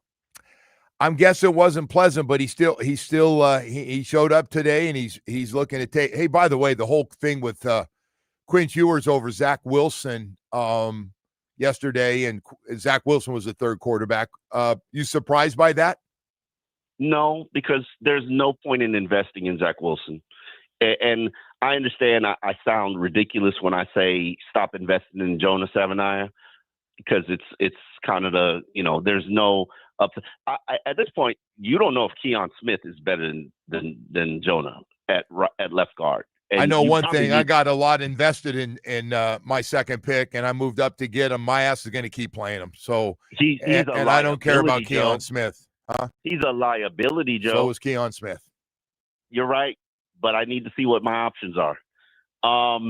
You're right. They really don't have any options. But on this one with Quinn Ewers, they were close. You're not paying Zach Wilson $6 million. You're not even paying him $3 million next year. You're going with Quinn Ewers. You might as well see what he has and let the next GM be able to evaluate him based on game tape. Yeah. No. So I want to ask you about Tua. We got to everything, but one of your favorite topics that you fight with a lot of people every day. Tua was awful yesterday. Yes, he was. Worst game in the NFL. What's that? The worst game in the NFL. Yeah. So by the way, the ball, I get on about some of these. So some of those things where there was some duck. I heard one of them. I heard one going down the middle that he was trying to get to a Tanner Connor, and I heard a whack, whack, whack, whack, whack, whack, and I was like, shoot it! I got a 12 gauge. What? I'm not trying to. I'm not. I'm trying to get a little humor in here today. So what do we do? What about that one? You're probably going to ride out that Tua train as long as you can. Maybe till the December gets here. And, if we're going to do the tank organically, we're just going to play him until he gets hurt. And with this offensive line, he's going to get hurt. So do you want to artificially tank or do you want to organically tank? I know 11 touchdowns and 11 turnovers is damn near 2 pick sixes yesterday, and he just keep in mind, Joe, Mike McDaniel would like to get another job after he's finished here. So what he puts on the field now is still going to be evaluated. Yeah. So that means I'm not starting Quinn Ewers. No matter, as long as I have a job, I'm not starting. No, I agree. I've been telling Woody that he's going to play the guys that give him the best chance to win. He doesn't want to hear about, hey, let's try to go ahead and get a 2-15 out of this thing while we're at it or something. No, they're going to try to win games. You're right. Hey, where does Chris Grier fit into all this thing? He kind of was a forgotten guy yesterday. Hiding. He has to be the one held accountable for the entire roster because he's the one that built it. He's the architect behind this rebuild, which is a colossal failure. He should no longer be in charge of personnel in the roster, but we know the situation where, I don't know. I go ahead, finish. I'm not sure. They had him out. I guess everybody had the story. He was out at a game watching to the top college quarterbacks. So evaluating quarterbacks. Yeah. I mean, what do you want him to do? No, I want him to do it. I want him to do it too. That doesn't mean he's going to pick the quarterback. Oh no. If Chris Grier is picking players for the Miami Dolphins in 2016, I will be shocked and stunned. You mean 26? 2026. Yeah. I'll be shocked and stunned. Just flabbergasted. I think he will be in the organization because Steve Ross needs him in the organization. But I think if Steve Ross is wise enough, he would be hiring somebody else to make his football decisions. So I've heard Tua say it, and I've heard Mike say it. I have not done a good enough job. Have we heard Chris have any kind of press conference besides you guys don't know what you're talking about? And no, he hadn't done an I. I haven't heard an I out of him. Is he doing ice these days? In the man in the mirror? I'm sure he is. Okay. There's nobody else who's going to be held accountable for this. Nobody. Even Mike. You knew you handed Mike a bad roster. Let's be real about it. Like you were signing cornerbacks the week before the season, and now they're starters. Like, what do you want? Yeah. What do you want them to do? You want them to work miracles? Your number one problem is you can't stop the run. You're giving up about 60 yards more than the NFL average, and that's on your defensive tackles. And you intentionally made the defensive tackles like this. Yeah. Hey, one other question for you. Jalen Waddle, 1 catch, 15 yards, goes out of the game at the end, standing next to Achane. They're done. Tua's out of the game. I go, I just got done saying, those guys they're out. And Waddle comes back in the game, runs an out route, thrown inside, and gets jacked up. Yeah. What I mean, there's no way Jalen Waddle, everybody's going to tell me, oh, Jalen, I had somebody as I was getting in my car try to tell me, no, Joe, if you're saying anything about Jalen, and by the way, I hate when people do that when I'm doing a show because I'm going to do it how the F I want to do my show.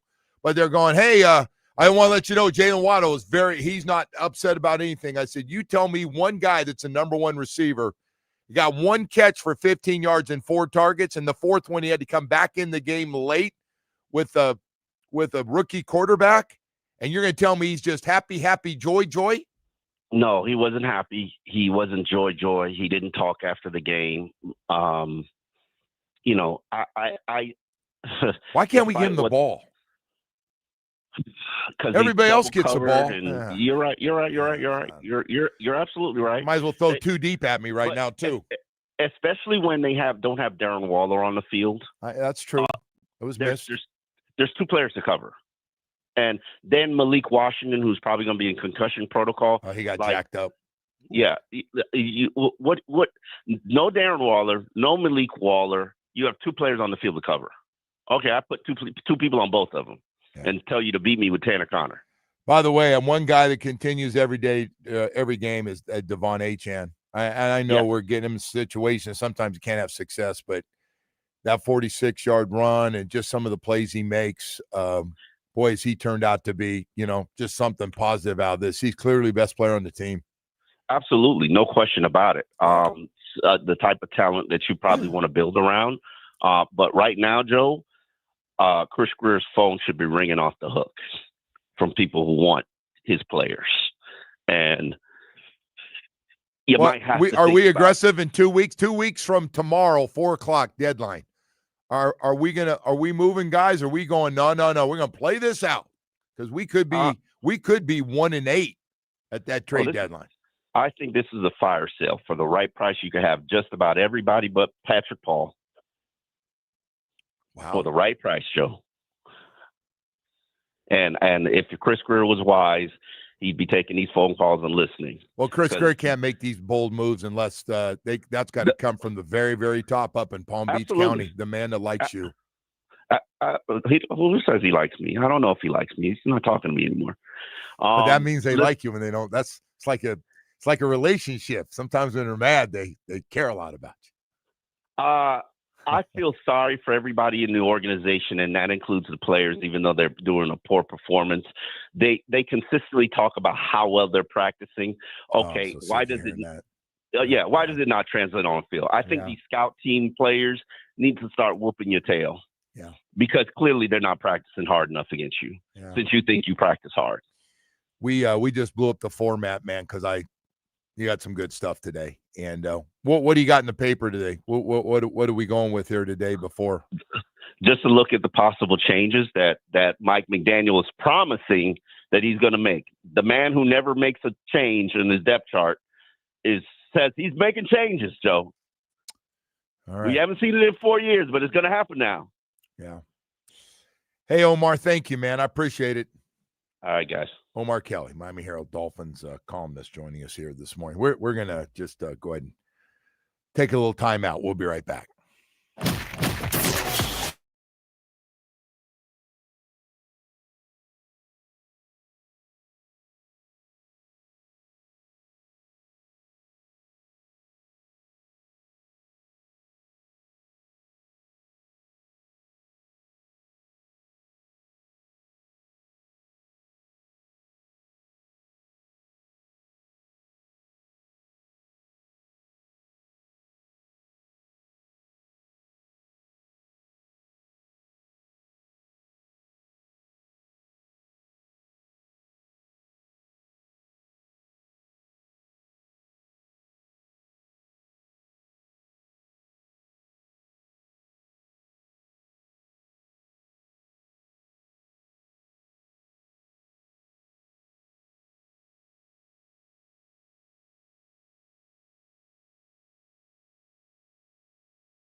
line, you have everybody in the backfield. Is that how it felt from your standpoint?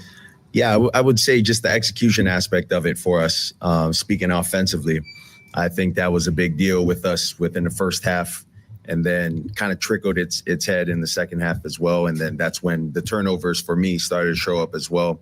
You can't do that, and you can't expect to win games that way too. And as for the end of the game where you were pulled, was that a decision that you and Mike kind of agreed on? Was that all his decision, and kind of what was the feelings there? Yeah, that was just head boss decision. He made that decision. So.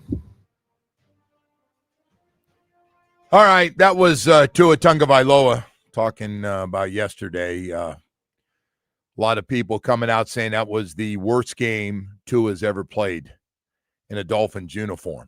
12 of 23, 100 yards, 3 picks. I'm saying 2 pick sixes, but it's officially 1 pick six, and Devon Achane made a great tackle from behind. Devon Achane did everything yesterday. Whatever was good, it was Devon Achane. Actually made a tackle on the 2-yard line before they scored quickly on the play. But yeah, the offense, since we're good and we've been picking on the defense, let's talk about what happened with the Dolphins offense. It was pathetic. 11 penalties for the team, 4 turnovers for the offense, and 1 on special teams, and 1 for 13 on third down. So it was bad everywhere. It was bad. Browns had 206 yards and scored 31 points. How do you do that? 200 yards. 200 yards of offense. And they're just telling that rookie in the second half after they got that pick six to start the third quarter, man, it was clear to me. They said, hey, don't turn it over. Don't turn it over. We'll punt the ball down there because their offense got no shot scoring and going the length of the field and scoring a touchdown against us. They're lucky to get a field goal. And hell, you only got 2 field goals. But, yeah, they were like, hey, just don't turn it. Roll out, run it if you have to, but don't force it. Let some guys open. Never a threat to throw an interception. Just careful. Did throw late in the game. They did, throw a takeoff when they're up big. But, yeah, you got beat by a team that's got all kinds of problems by 25 points. And they're not going to look like the Colts at the end of the year. No, that team's got problems. But they got a big win, man. They were celebrating in Cleveland. That feeling of winning a game, and afterwards, all those players, my God, they were having fun, man. And Dolphins are trying to figure what's next and keep their jobs. And, hey, man, and it was bad. I'd be worried about confidence. I'd be worried about guys salty. It's a bad roster. And on top of that, the coaching yesterday offensively wasn't very good. So Jalen Waddle, 1 catch, 15 yards. I will never understand that. I'll never understand when our guys that are our top targets, and I get it, we're gonna get Achane the ball a lot, and we should. He's the best player on the team. But what are we doing with Waddle? What are we doing? Get him the ball. I don't want to hear he gets doubled. I don't want to. You find ways to get him the football. You find ways to manipulate the defense to get picks, rubs, do some things. 4 targets. Had to come back in the game to get his 4th target, I believe, last night. Got the crap knocked down. What was that about, too? Take him out, then you put him back in. Put him back in at the end of the game when you're going with all the other guys, Zeskridge and anybody else, but Malik's out there till he got the crap knocked out of him. It feels like they're losing control of what's going on over there, right? I just like Jalen Waddle standing down at the other side talking. Waddle and Achane are talking. They're out of the game, and Tua's standing there. And they go, hey, get back in there. We need you. And, of course, he got, Quinn Ewers throws the ball behind him late, and he gets tagged. Would he be the first player you trade? He seems like he's halfway out anyway. Look at when you're on a team like this thing is right now, I'm guessing there are a lot of people wouldn't mind getting traded. You got a chance to go to a situation well, yeah, no one wants to be here because you want to be part of a rebuild. Nobody wants to be part of those things. Well, I will tell you one thing. Players are aware of what's going on. Players are aware of they're seeing all these young guys playing. They're aware of what the new plan is. You're watching guys, and some of them, Omar's right about one thing. Veterans are going, damn, this guy's playing, but honestly, I'm better than he isn't. And in some cases, they probably are, but you're counting on the upside of, the more experience these young guys get. Like, let me ask you, Woody, Savai is not playing very well. Everybody knows it. I don't know if he's ever going to be good, but I sure the hell am going to play him a lot to find out. Chris moved up in the second round to take him and went, that's our guy, 37th pick overall. Oh, man. I don't know. Anything that has Chris Greer's name on it, I think you know. Well, you got to play the guy, though. You have to. Yeah, at this point, you don't. At this point, the season's essentially over, right? I mean, you don't have anything else to play for, anything else to lose. Well, I'll tell you what, man. This is it, man. Like, they're not coming back from this. Tua could talk about, we were 1-7 before. Whatever he's talking about. Like, this team has nothing. You're right. You're right. The season's done. I hate to say that because we're going into week 8, and we got a long way to go. You don't think those guys? This is done, man. You don't think the guys on the team are looking and they don't know? Like, they got on the plane yesterday and said, we just lost to a team. They watched tape on for a month and a half. They watched all their games and went, man, we got to win this game. And you didn't not only lose, the game was over in the start of the third quarter. It was done. It was done. Anybody watching that game when that pick six was thrown knew that game was over. Tyson Campbell went down the sideline, and that was over. By the way, Tyson Campbell, first guy to run Devon Achane down. Tyson's from American Heritage Plantation, man, and then got himself a pick six, just traded a few weeks ago from Jacksonville. We got to go to break here, man. We got a lot of stuff. We haven't even hit Carson Beck, man. Don't be afraid to throw it underneath, man. Don't force the friggin' ball. A game that Carson Beck would love to forget about. 4 interceptions, no touchdown passes.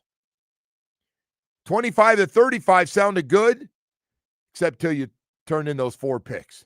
By the way, he throws 3 picks, they got a chance to win that game. Those 3 picks and that doesn't throw that 4th one with 30 seconds, they got a chance to still be undefeated. I know we're moving on, but that's what we do here in radio. We don't let it go. We keep on rolling here. What a weekend of quarterback play, huh? Yeah, we had a lot of turnovers from the quarterbacks. Our 2 quarterbacks that start with Miami. Yeah. Speaking of Miami, by the way, Joe, I'll give you some good news. What do you have? We have we're gonna have tickets every hour tomorrow for the Heat's home opener. No way. Yeah, they got the Knicks on Sunday. Oh, that's a good one. So we're gonna have tomorrow. We'll have tickets every hour to give away. So that's good news. Yeah, it's not all bad here. No, mostly bad, but not all. Sunday. When the Panthers coming home, they want to get off the road. That has not been nice to them. They got another one. No, they got one. Boston. They got one. They got the 5th game coming up. First 4 have not looked good. Someone said the soccer team won. We got the playoffs getting ready to start with them. Okay. So it's not all bad. By the way, Messi, poor Messi getting lost in this whole thing, man. He went for hat trick, had 3 goals the other night. I'm sure he's crushed. You're not talking about him this morning. No, he has no idea. Can he play quarterback? No. I'm thinking he might be able to kick it to some guys, maybe. Right now, I want to talk to you about, that was really stupid. Yeah, that was pretty. It's gotten bad out there, you say dumb stuff, so you got me saying dumb stuff. Michael Kotze at Choice Mortgage. Hey, man, it's about great service. People go, why would I go with Michael Kotze at Choice Mortgage? I said, the man has no life. He's always working. He's got 30 years of experience. And I want to let you know, man, it's about you getting a mortgage fast with the lowest rates possible. Fixed rates in the 5s right now.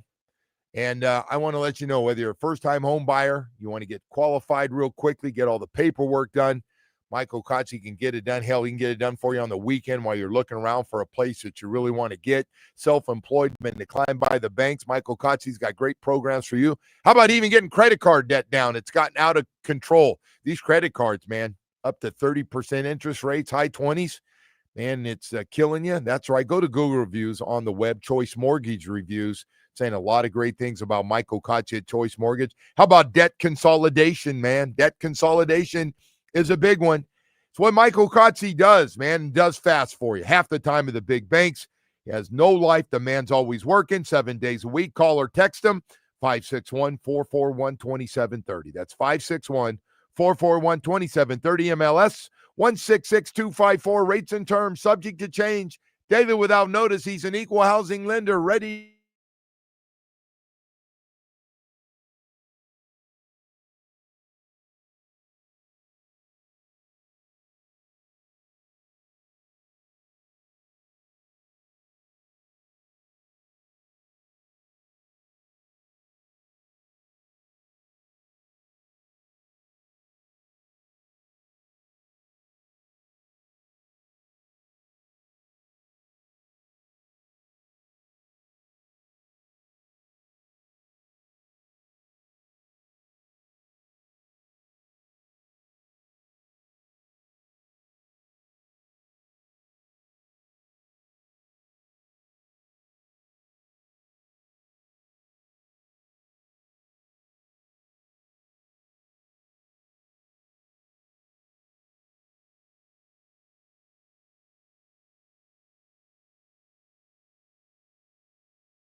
out when owners hire head coaches, okay, this is what I want you to think about.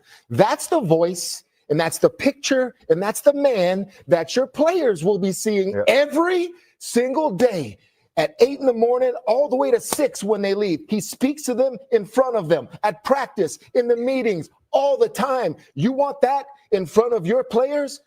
Look at that picture. Is that the one that you want leading your franchise? Okay, that's what you got to think about, because that kind of picture, I'll just be honest with you, I don't see it with Mike McDaniel. Okay, if I had to see that man in front of me with some of the things that I've seen him say, and I've watched a lot of his press conferences, and I've watched a lot of him from the Hard Knocks a few years ago, I don't know how I'd be able to play in that locker room, to be honest with you. The man that I want leading me that's going to take you to championships is someone that's the exact opposite of that man in Miami. Teddy Bruschi on ESPN, NFL coverage going all day long, and we become a big story today. It's incredible. And good old-fashioned dogpiling, huh? Boy, I'll tell you what, it's a train wreck dogpiling. Mike's down, let's get him. I just thought, there's a lot of really cool stories going on in the NFL. The great comebacks, that Denver comeback after looked like they were going to lose one at home to the Giants, and they're going, no, screw that. This thing with Tua and Mike is. Everyone loves a train wreck, right? By the way, the Mike stuff when he was Miami Mike and we were scoring and he was smarter than everybody. Remember that and all the stuff he was doing. And remember the league couldn't figure out when they go have Tyree going motion fast and he'd go and then he'd run all the way across the field and it'd be a 50-yard play and the league and then the other teams, we started using it. They were complaining to the league. I mean, it got real bad. Even I think it was Belichick's last year. He was complaining, and making them aware of Tyreek was starting forward before the ball was snapped and it's a penalty and you were like, wow, he's just way ahead of what everybody's doing. They're letting Mike away. And so Mike was the talk. Even when Tyreek was here this last year and a half, I don't know what happened, but the deep passing game and the creativity has just gone. It's gone with this group they have right now. Mike's hired more guys to help him. Slowick's with him now, former offensive coordinator with the Houston team, was let go after the year. He added him. They had a relationship together there, and so he's just adding more bodies. And boy, you had 2 field goals yesterday. Now I know the Browns have a good defense. They do. It's good defense. But come on, 6 points? 6 points? That should have been. And then worse than that is not only that you only had 6 points, but you gave up 14 points. You gave up 14. It was 14-6. It wasn't 7-6. It was 2 pick sixes. Devon Achane just slowed it down by a play by making a tackle at the 2-yard line. Anyway, we got all that. And, of course, Friday night, damn it. As bad as it was, they still had a chance with 30 seconds left. I don't know if anybody turned it off, but 30 seconds, couple of timeouts, got the 49. I think it was lined up as a 49-yard field goal or 48, 49, 50 in there. But you got a guy there can do it. But you want to get closer. And by the way, who knows? You get one to Malachi underneath. I mean, that guy, he could have been the best player in the game anyway, right? Overall. Now their receiver had a great game. I don't want to take away from what he was able to do because he was fantastic. Chris Bell looks like an NFL receiver, doesn't he? And a running back. Their running back was special too, but man, Malachi did everything. Threw a 2-point conversion, caught one coming around, broke it outside for a touchdown. Had a big game with receptions and yards. He was incredible. So you got that guy there. Got some other good receivers. You can't throw a pick. You just can't. And the second part, there's a second part to this. You're tight end, whether you did the right thing or wrong thing. You're a quarterback. You're making a lot of money. you bite the bullet. You don't call that guy out. You want to say, we weren't on the same page.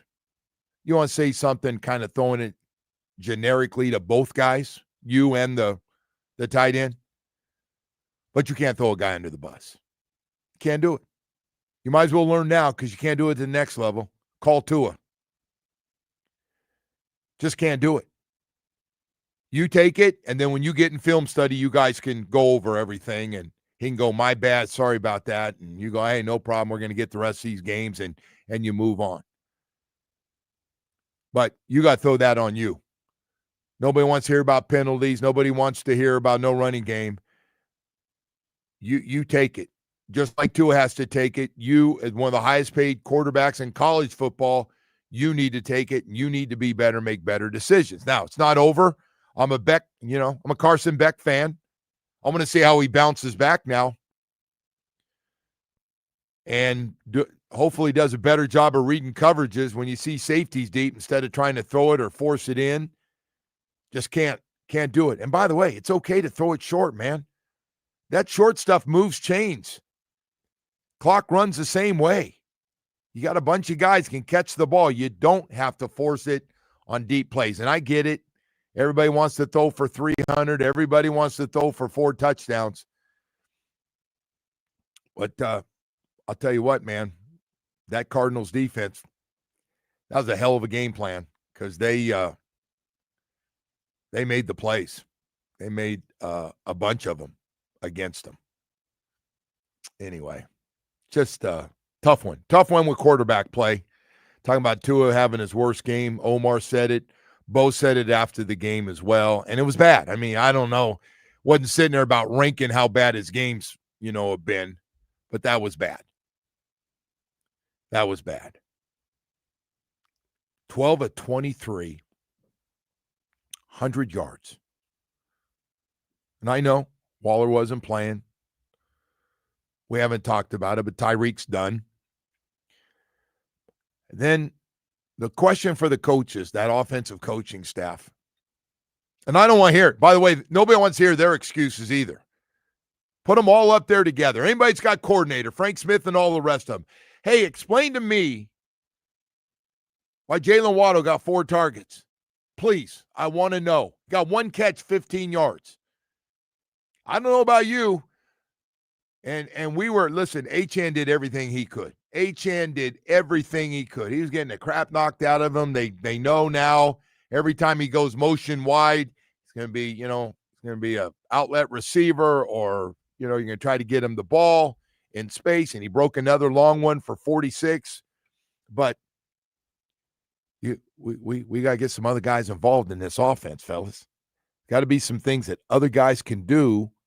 Now, we had our tight end. Nice play down the sideline and tight end. That was a nice play and broken coverage.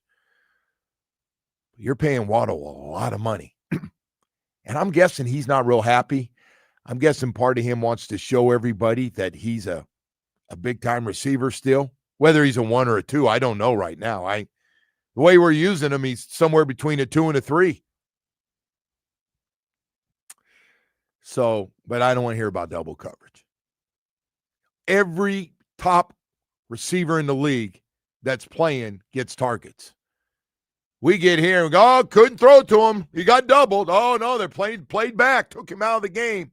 It's, to me, the biggest cop-out of coaching you could do. What is everybody else doing? Forget, okay, I'm not smartest guy. You guys are a lot smarter. You guys know terminology. You guys are all smart, went to college and actually studied. I get it. You guys are smart. I'm not saying making big bucks. But why is it, can you explain other teams still find ways to get their top receivers the ball? I don't know. And again, you're a lot smarter than I am. It's your job to figure it out. Too deep and everything else is a big cop-out. Cop-out. Say linebackers getting deeper. Okay. Sure, everybody else has done that. There's nothing new in this league, man. Nothing new. We've got to go to break. We got 9 o'clock hour coming up here as, man, what a downer this has been today. Jeez. I didn't expect to come home here today and be talking about a 31-6 loss to the Browns. And you couldn't have played any worse. 1 of 13 on third down. 1 of 13.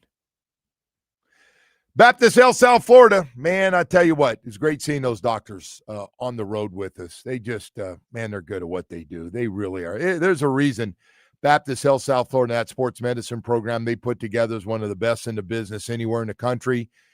A lot of high school, college, and professional athletes from all over the country come to South Florida, just like they take care of the teams down here. Inter Miami, the Heat, the Panthers, the Miami Dolphins.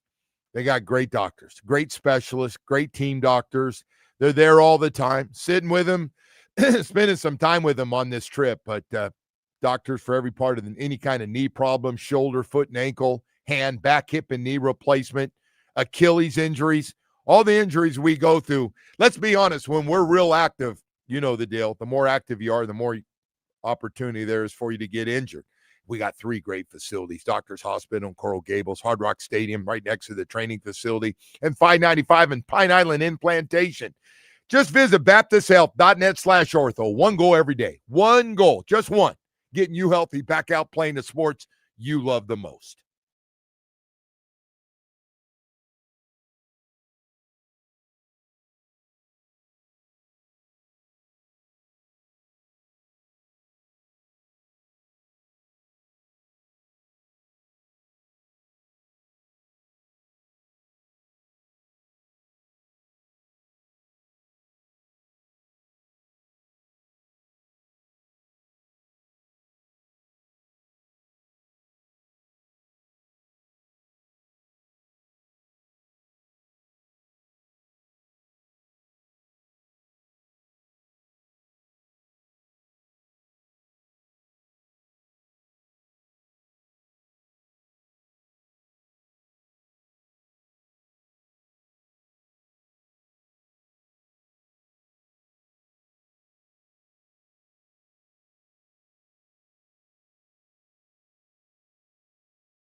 Doral Hyundai, home of the price seats, our lowest price. Visit us at Doral Hyundai or DoralHyundai.com. Starting with the Dolphins, who were blown out in Cleveland by a final of 31-6. Tua was pulled in the fourth after a third interception. Miami is now 1-6 on the season. The Dolphins will head to Atlanta in Week 8. Week 7 will come to a close tonight with a Monday night doubleheader. First at 7, we'll have the Bucs and the Lions. Then at 10, the Seahawks and the Texans. Over to the Canes, who checked in at 9 in the AP poll after falling to Louisville. Miami will look to bounce back when they host Stanford on Saturday night. And in baseball, the Blue Jays beat the Mariners 6-2, forcing a Game 7 tonight. A lot of good stuff on TV tonight, Joe. I tell you, not only a lot of good stuff. This is a great time of the year. Yeah, baseball stuff. Basketball starts tomorrow. Basketball is going to start up. Great to have the Hockey's NBA. rolling. Hockey's rolling along. Panthers got one more on the road, trying to get a win before coming back home. And we got, Stanford in town for UM this week? Mm-hmm. Coming off their win over FSU. That's crazy. Well, it's not that crazy, but boy, FSU, man, they really bought into the Kool-Aid after that win over Alabama, huh? By the way, Alabama looks unbelievable. They're beating everybody since that game. And FSU can't win a game.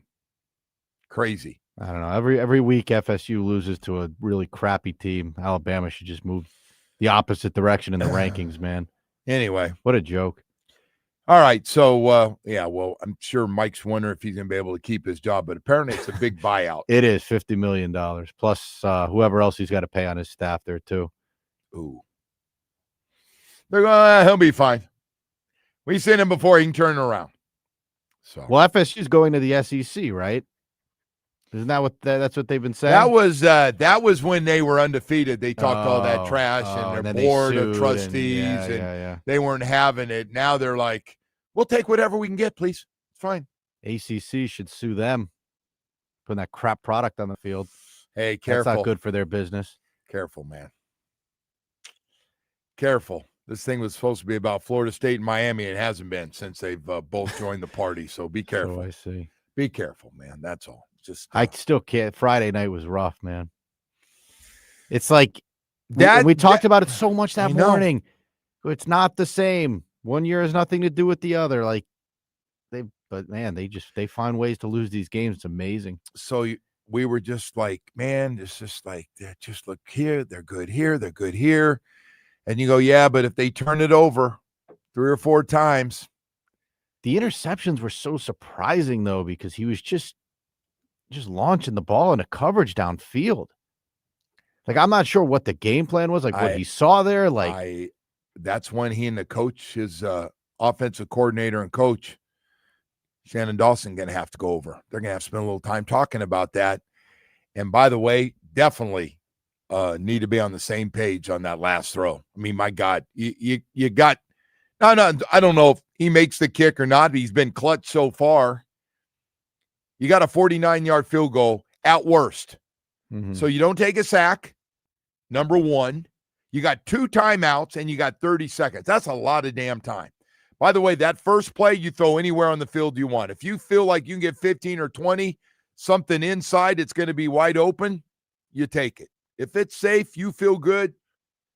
And you got to try to win the game there, too. Like, I have no issue with, I don't know, people say you just run the ball a couple times and kick the field goal. I don't want to do that. You don't want to play for overtime either because that team had your number. First of all, you couldn't run the ball against them. No, so that team outplayed you for 4 quarters. And Miami got very fortunate. They got the late fumble. Like, they got fortunate in that game just to have a shot. Yeah. Did not and by the way, the 2 guys we talked about end up having big games. Their speedy running back from down here and Chris Bell. Chris Bell, 9 for 136, 2 touchdowns. Mostly crossing routes, right, Woody? Looked like everyone was a crossing route. Yeah, well, they kept everything easy. And Miami, if they would have kept everything easy, probably wouldn't have had any issues because all that stuff was wide open. All you got to do, by the way, is get Malachi Tony. Just get him the ball, like anywhere on the field. They did. Now, that's all you got to do. I understand. Oh, you're talking about in the game, but they did make it a point. He had a huge game to get Malachi the ball. But you don't need to go deep. There's no reason. No, I agree. Don't do that. You got a big tight end. By the way, you know who else didn't want you to go deep? The Gators. You don't think Louisville watched the Gators and said, hey, there's no reason to try to throw it down the field. Throw it underneath. Gators are giving you that stuff. Take it. We'll live with those. And you're going, we will too. We'll get first downs. We can run it a little bit. The concerning thing, though, is that they weren't able to run the ball at all. Boy, I don't know how that happened. Outside of turning the ball over 4 times, not even the penalties for me, it would be the fact that they could not run the ball. 24 times they ran it for 63 yards, a 2.6 average. Could you imagine if they would have won that game with those numbers? I got to tell you, rushing numbers and the turnovers. I wasn't educated enough on how good Louisville was on the line of scrimmage. Were you? I thought Miami would pound them. Yeah. No, but you're going by what you see from Miami. Did you actually take time to watch Louisville? I had watched Louisville. Okay. I haven't. I still think. Well, I thought Miami had the best line in the country. We can't say they just they outplayed them. They did outplay them, or at least neutralized them. They didn't win every time, but that's a I think they have 19 rushing yards at the half. I will tell you one thing: you lose the second game, you won't be in that bowl thing. You talking about the playoffs? Yeah. Yes, I think that's very safe to say. I said bowl thing, playoffs. You won't. I know what you're talking about. Won't get in. You lose to SMU on the road, or any other game. Pitt game will be tough. You better play it like it's. You lose one more, you're going to the Sun Bowl or the Pop-Tart Bowl. And by the way, I'm kind of curious to see what they look like again. Stanford now. Relax. Let's see how they bounce back. Relax. Okay. Go ahead. You're gonna tell me you win by 50? I think the win. What's the spread on this one? I don't know. Oh, you're usually spread me, right? You're giving out spreads before they happen. Whatever it is, I don't know. I was wrong on Louisville, so. I thought it was going to be close to that number. I thought, but boy, that's a tough one. We were both wrong about our teams. Hey, man, why you always got to throw the other one in there? Sorry. That makes you feel better because it does make me feel better. Yes, it does. You just can't ever just take it. Your wife must just in fights. You're like, well, I don't like the way you do something. And like, okay, we're talking about something points. with you. What? They're favored by 30 points. 29.5. 29.5. Yeah. There you go. I don't. You think they'll win? You think they have a shot? I don't like 29 points. Okay, it's a big number. I got you. And Florida State's not that bad. What happened? Florida State's terrible. Okay.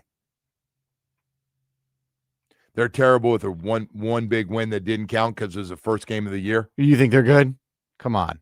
They were, by the way, 17.5 point favorites or something, right? That game. Maybe it's that West Coast travel. That's tough. The travel's fine. You make a bigger deal about travel. The travel looked like it messed up the Rams going over last second to beat Jacksonville and London. They went over late. There's breakdown in airplanes and teams are killing teams. I think they get one good night of rest. They're fine. But you want to throw that one in there? Go ahead. Is this the part of the show where you get real angry? No, I'm not angry. Okay.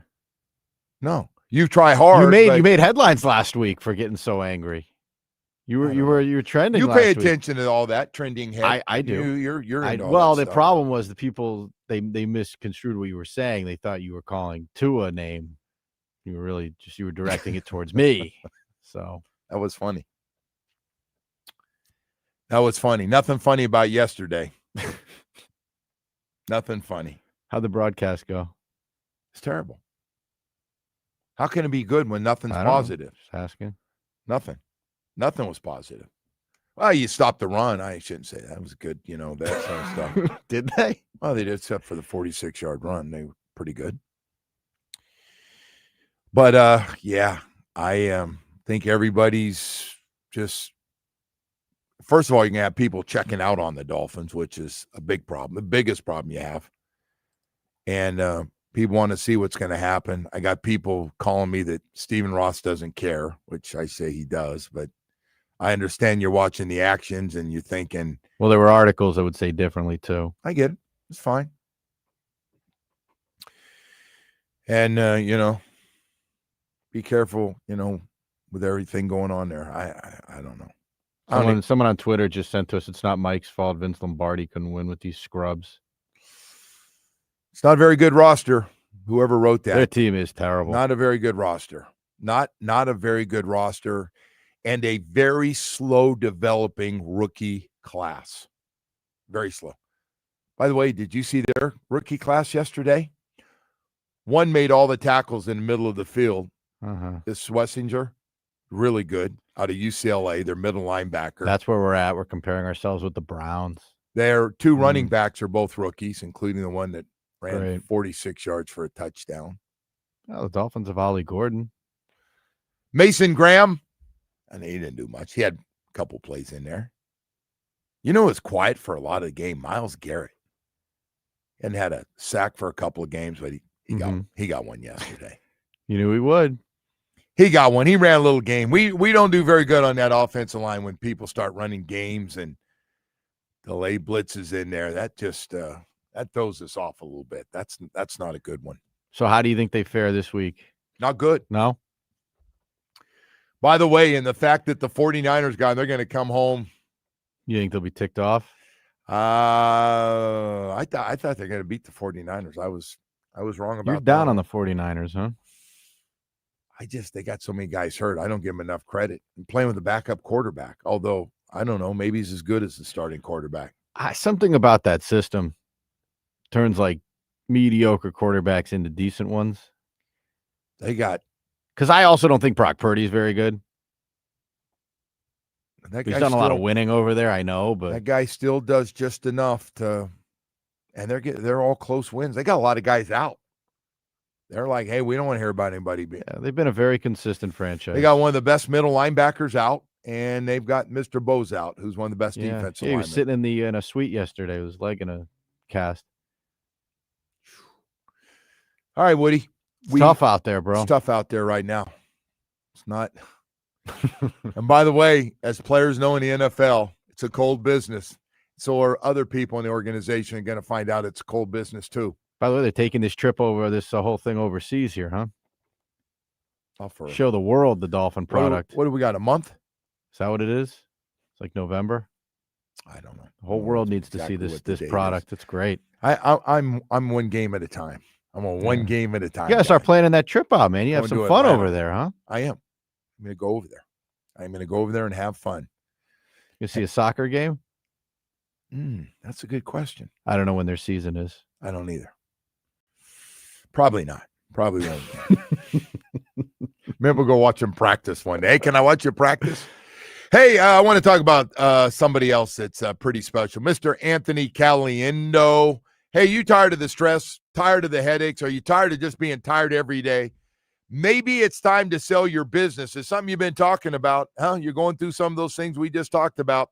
The main man, Anthony Caliendo at the Business Broker Experts, is the best business broker in Florida, man. From start to finish, walks you through the whole process, figure out, sits down, comes up with an evaluation for you to figure out what your business is worth. Call 1-800-THE-MAIN-MAN. Speak directly to Anthony. He doesn't just list your business, he packages businesses to sell. Telling you, Florida's booming right now. A lot of people moving to South Florida looking to buy businesses, big or small, specialized, doesn't matter, to help you get the right amount of money you're happy with and help somebody find a business they really want. He just puts it all together. I always tell everybody this, got a strong bank relationship to help you close and close fast. You got great testimonials from satisfied sellers and buyers with 5-star Google ratings. Hey, man, get maximum dollar for your investment and years of dedication and sweat that you put into your business. Don't go alone. Don't go alone. Go with the main man, Anthony Caliendo. 1-800-THE-MAIN-MAN today. Let Anthony Caliendo, the main man, flip your biz and cash out in a big way. Call 1-800-THE-MAIN-MAN.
child. All right, Dad.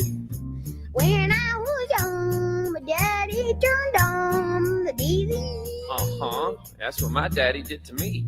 And there it began when he said, girl, listen to me. Oh, this is sounding way too familiar. Then there's the fence, the team in orange and blue. They never win. That's still true.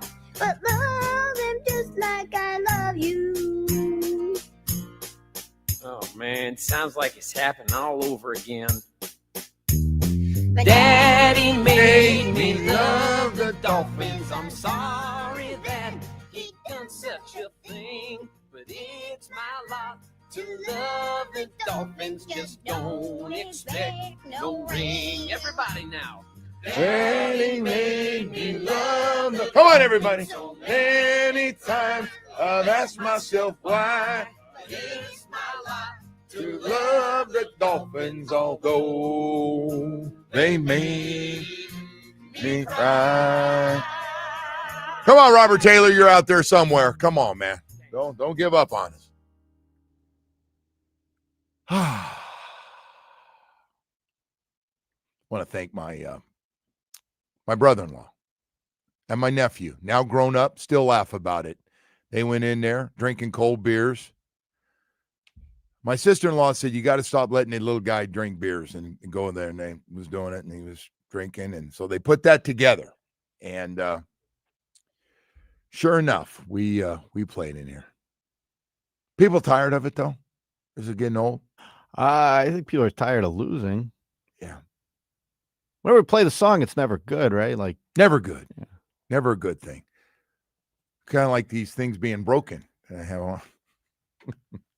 You know you're on camera. Like people are gonna start. They're gonna make fun of you today. If you haven't seen, we're on the YouTube stream. Joe's headphones like snapped. There you go. You look like one of those, like a coach or something. Like Hey, just one earphone. There you go. Charlie, what's going on? 4G to the right side. Anyway, They ever think about just letting you and Bo go down there and call plays No. or anything? honestly, Literally could not get any worse. if they were to be honest, I think they'd love to get rid of the grumpy old group. Yeah. That's what they call us, the grumpy old group. Hmm. I think if everybody went in and said we're done, they go, thank you. I mean, oh, shoot. And we're sorry to see you go. Well, yeah. Clearly, you guys are the problem. No, actually, You guys might be the solution, if anything. I got to tell you who takes losses hard. We got somebody else that's in the club that I don't give enough credit to.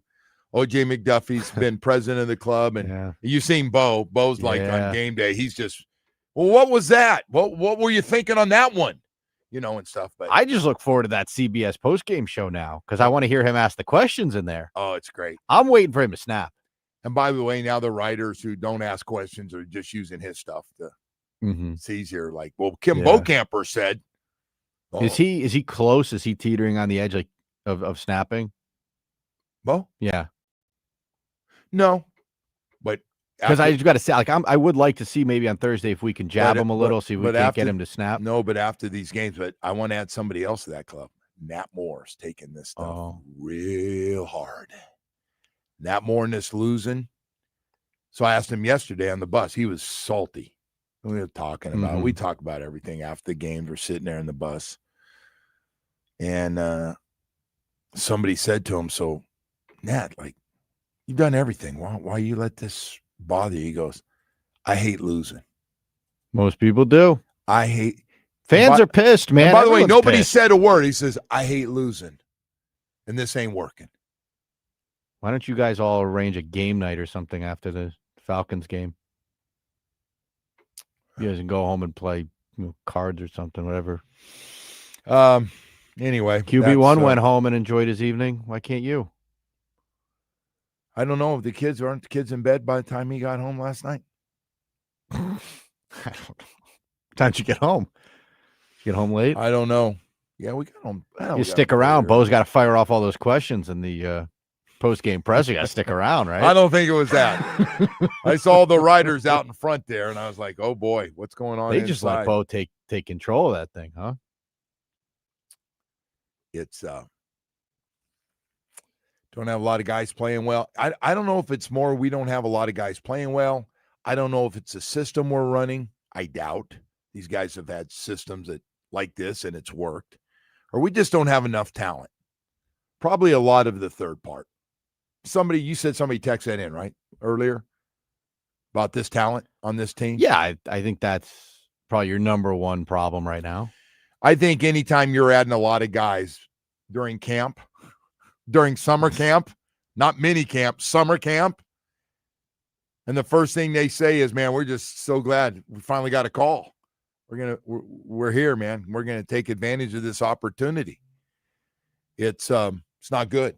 I have this weird feeling that, like, right when we finish the show, they're going to fire Mike.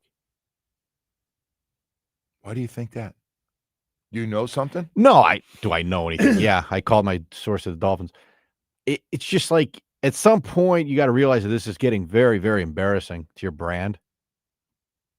And I hate that Mike is like the scapegoat for all this, but the stuff they're saying about him nationally is not good. Hey, man, he shouldn't be by himself in this, honestly. No, he's not by himself. Well, Chris should be with him. Wherever he's hiding right now, he should.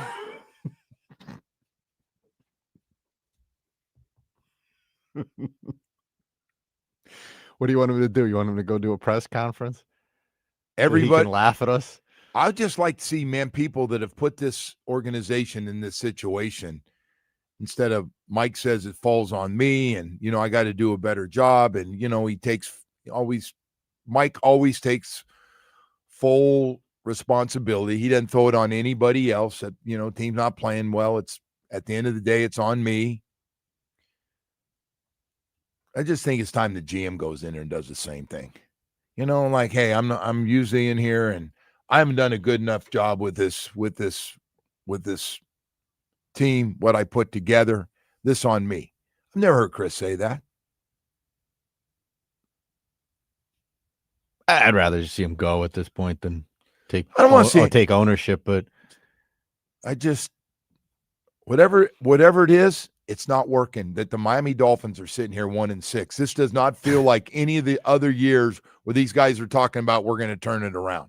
We just got blown out by the Browns. Nobody gets blown out by the Cleveland Browns. Home, road, another country, doesn't happen.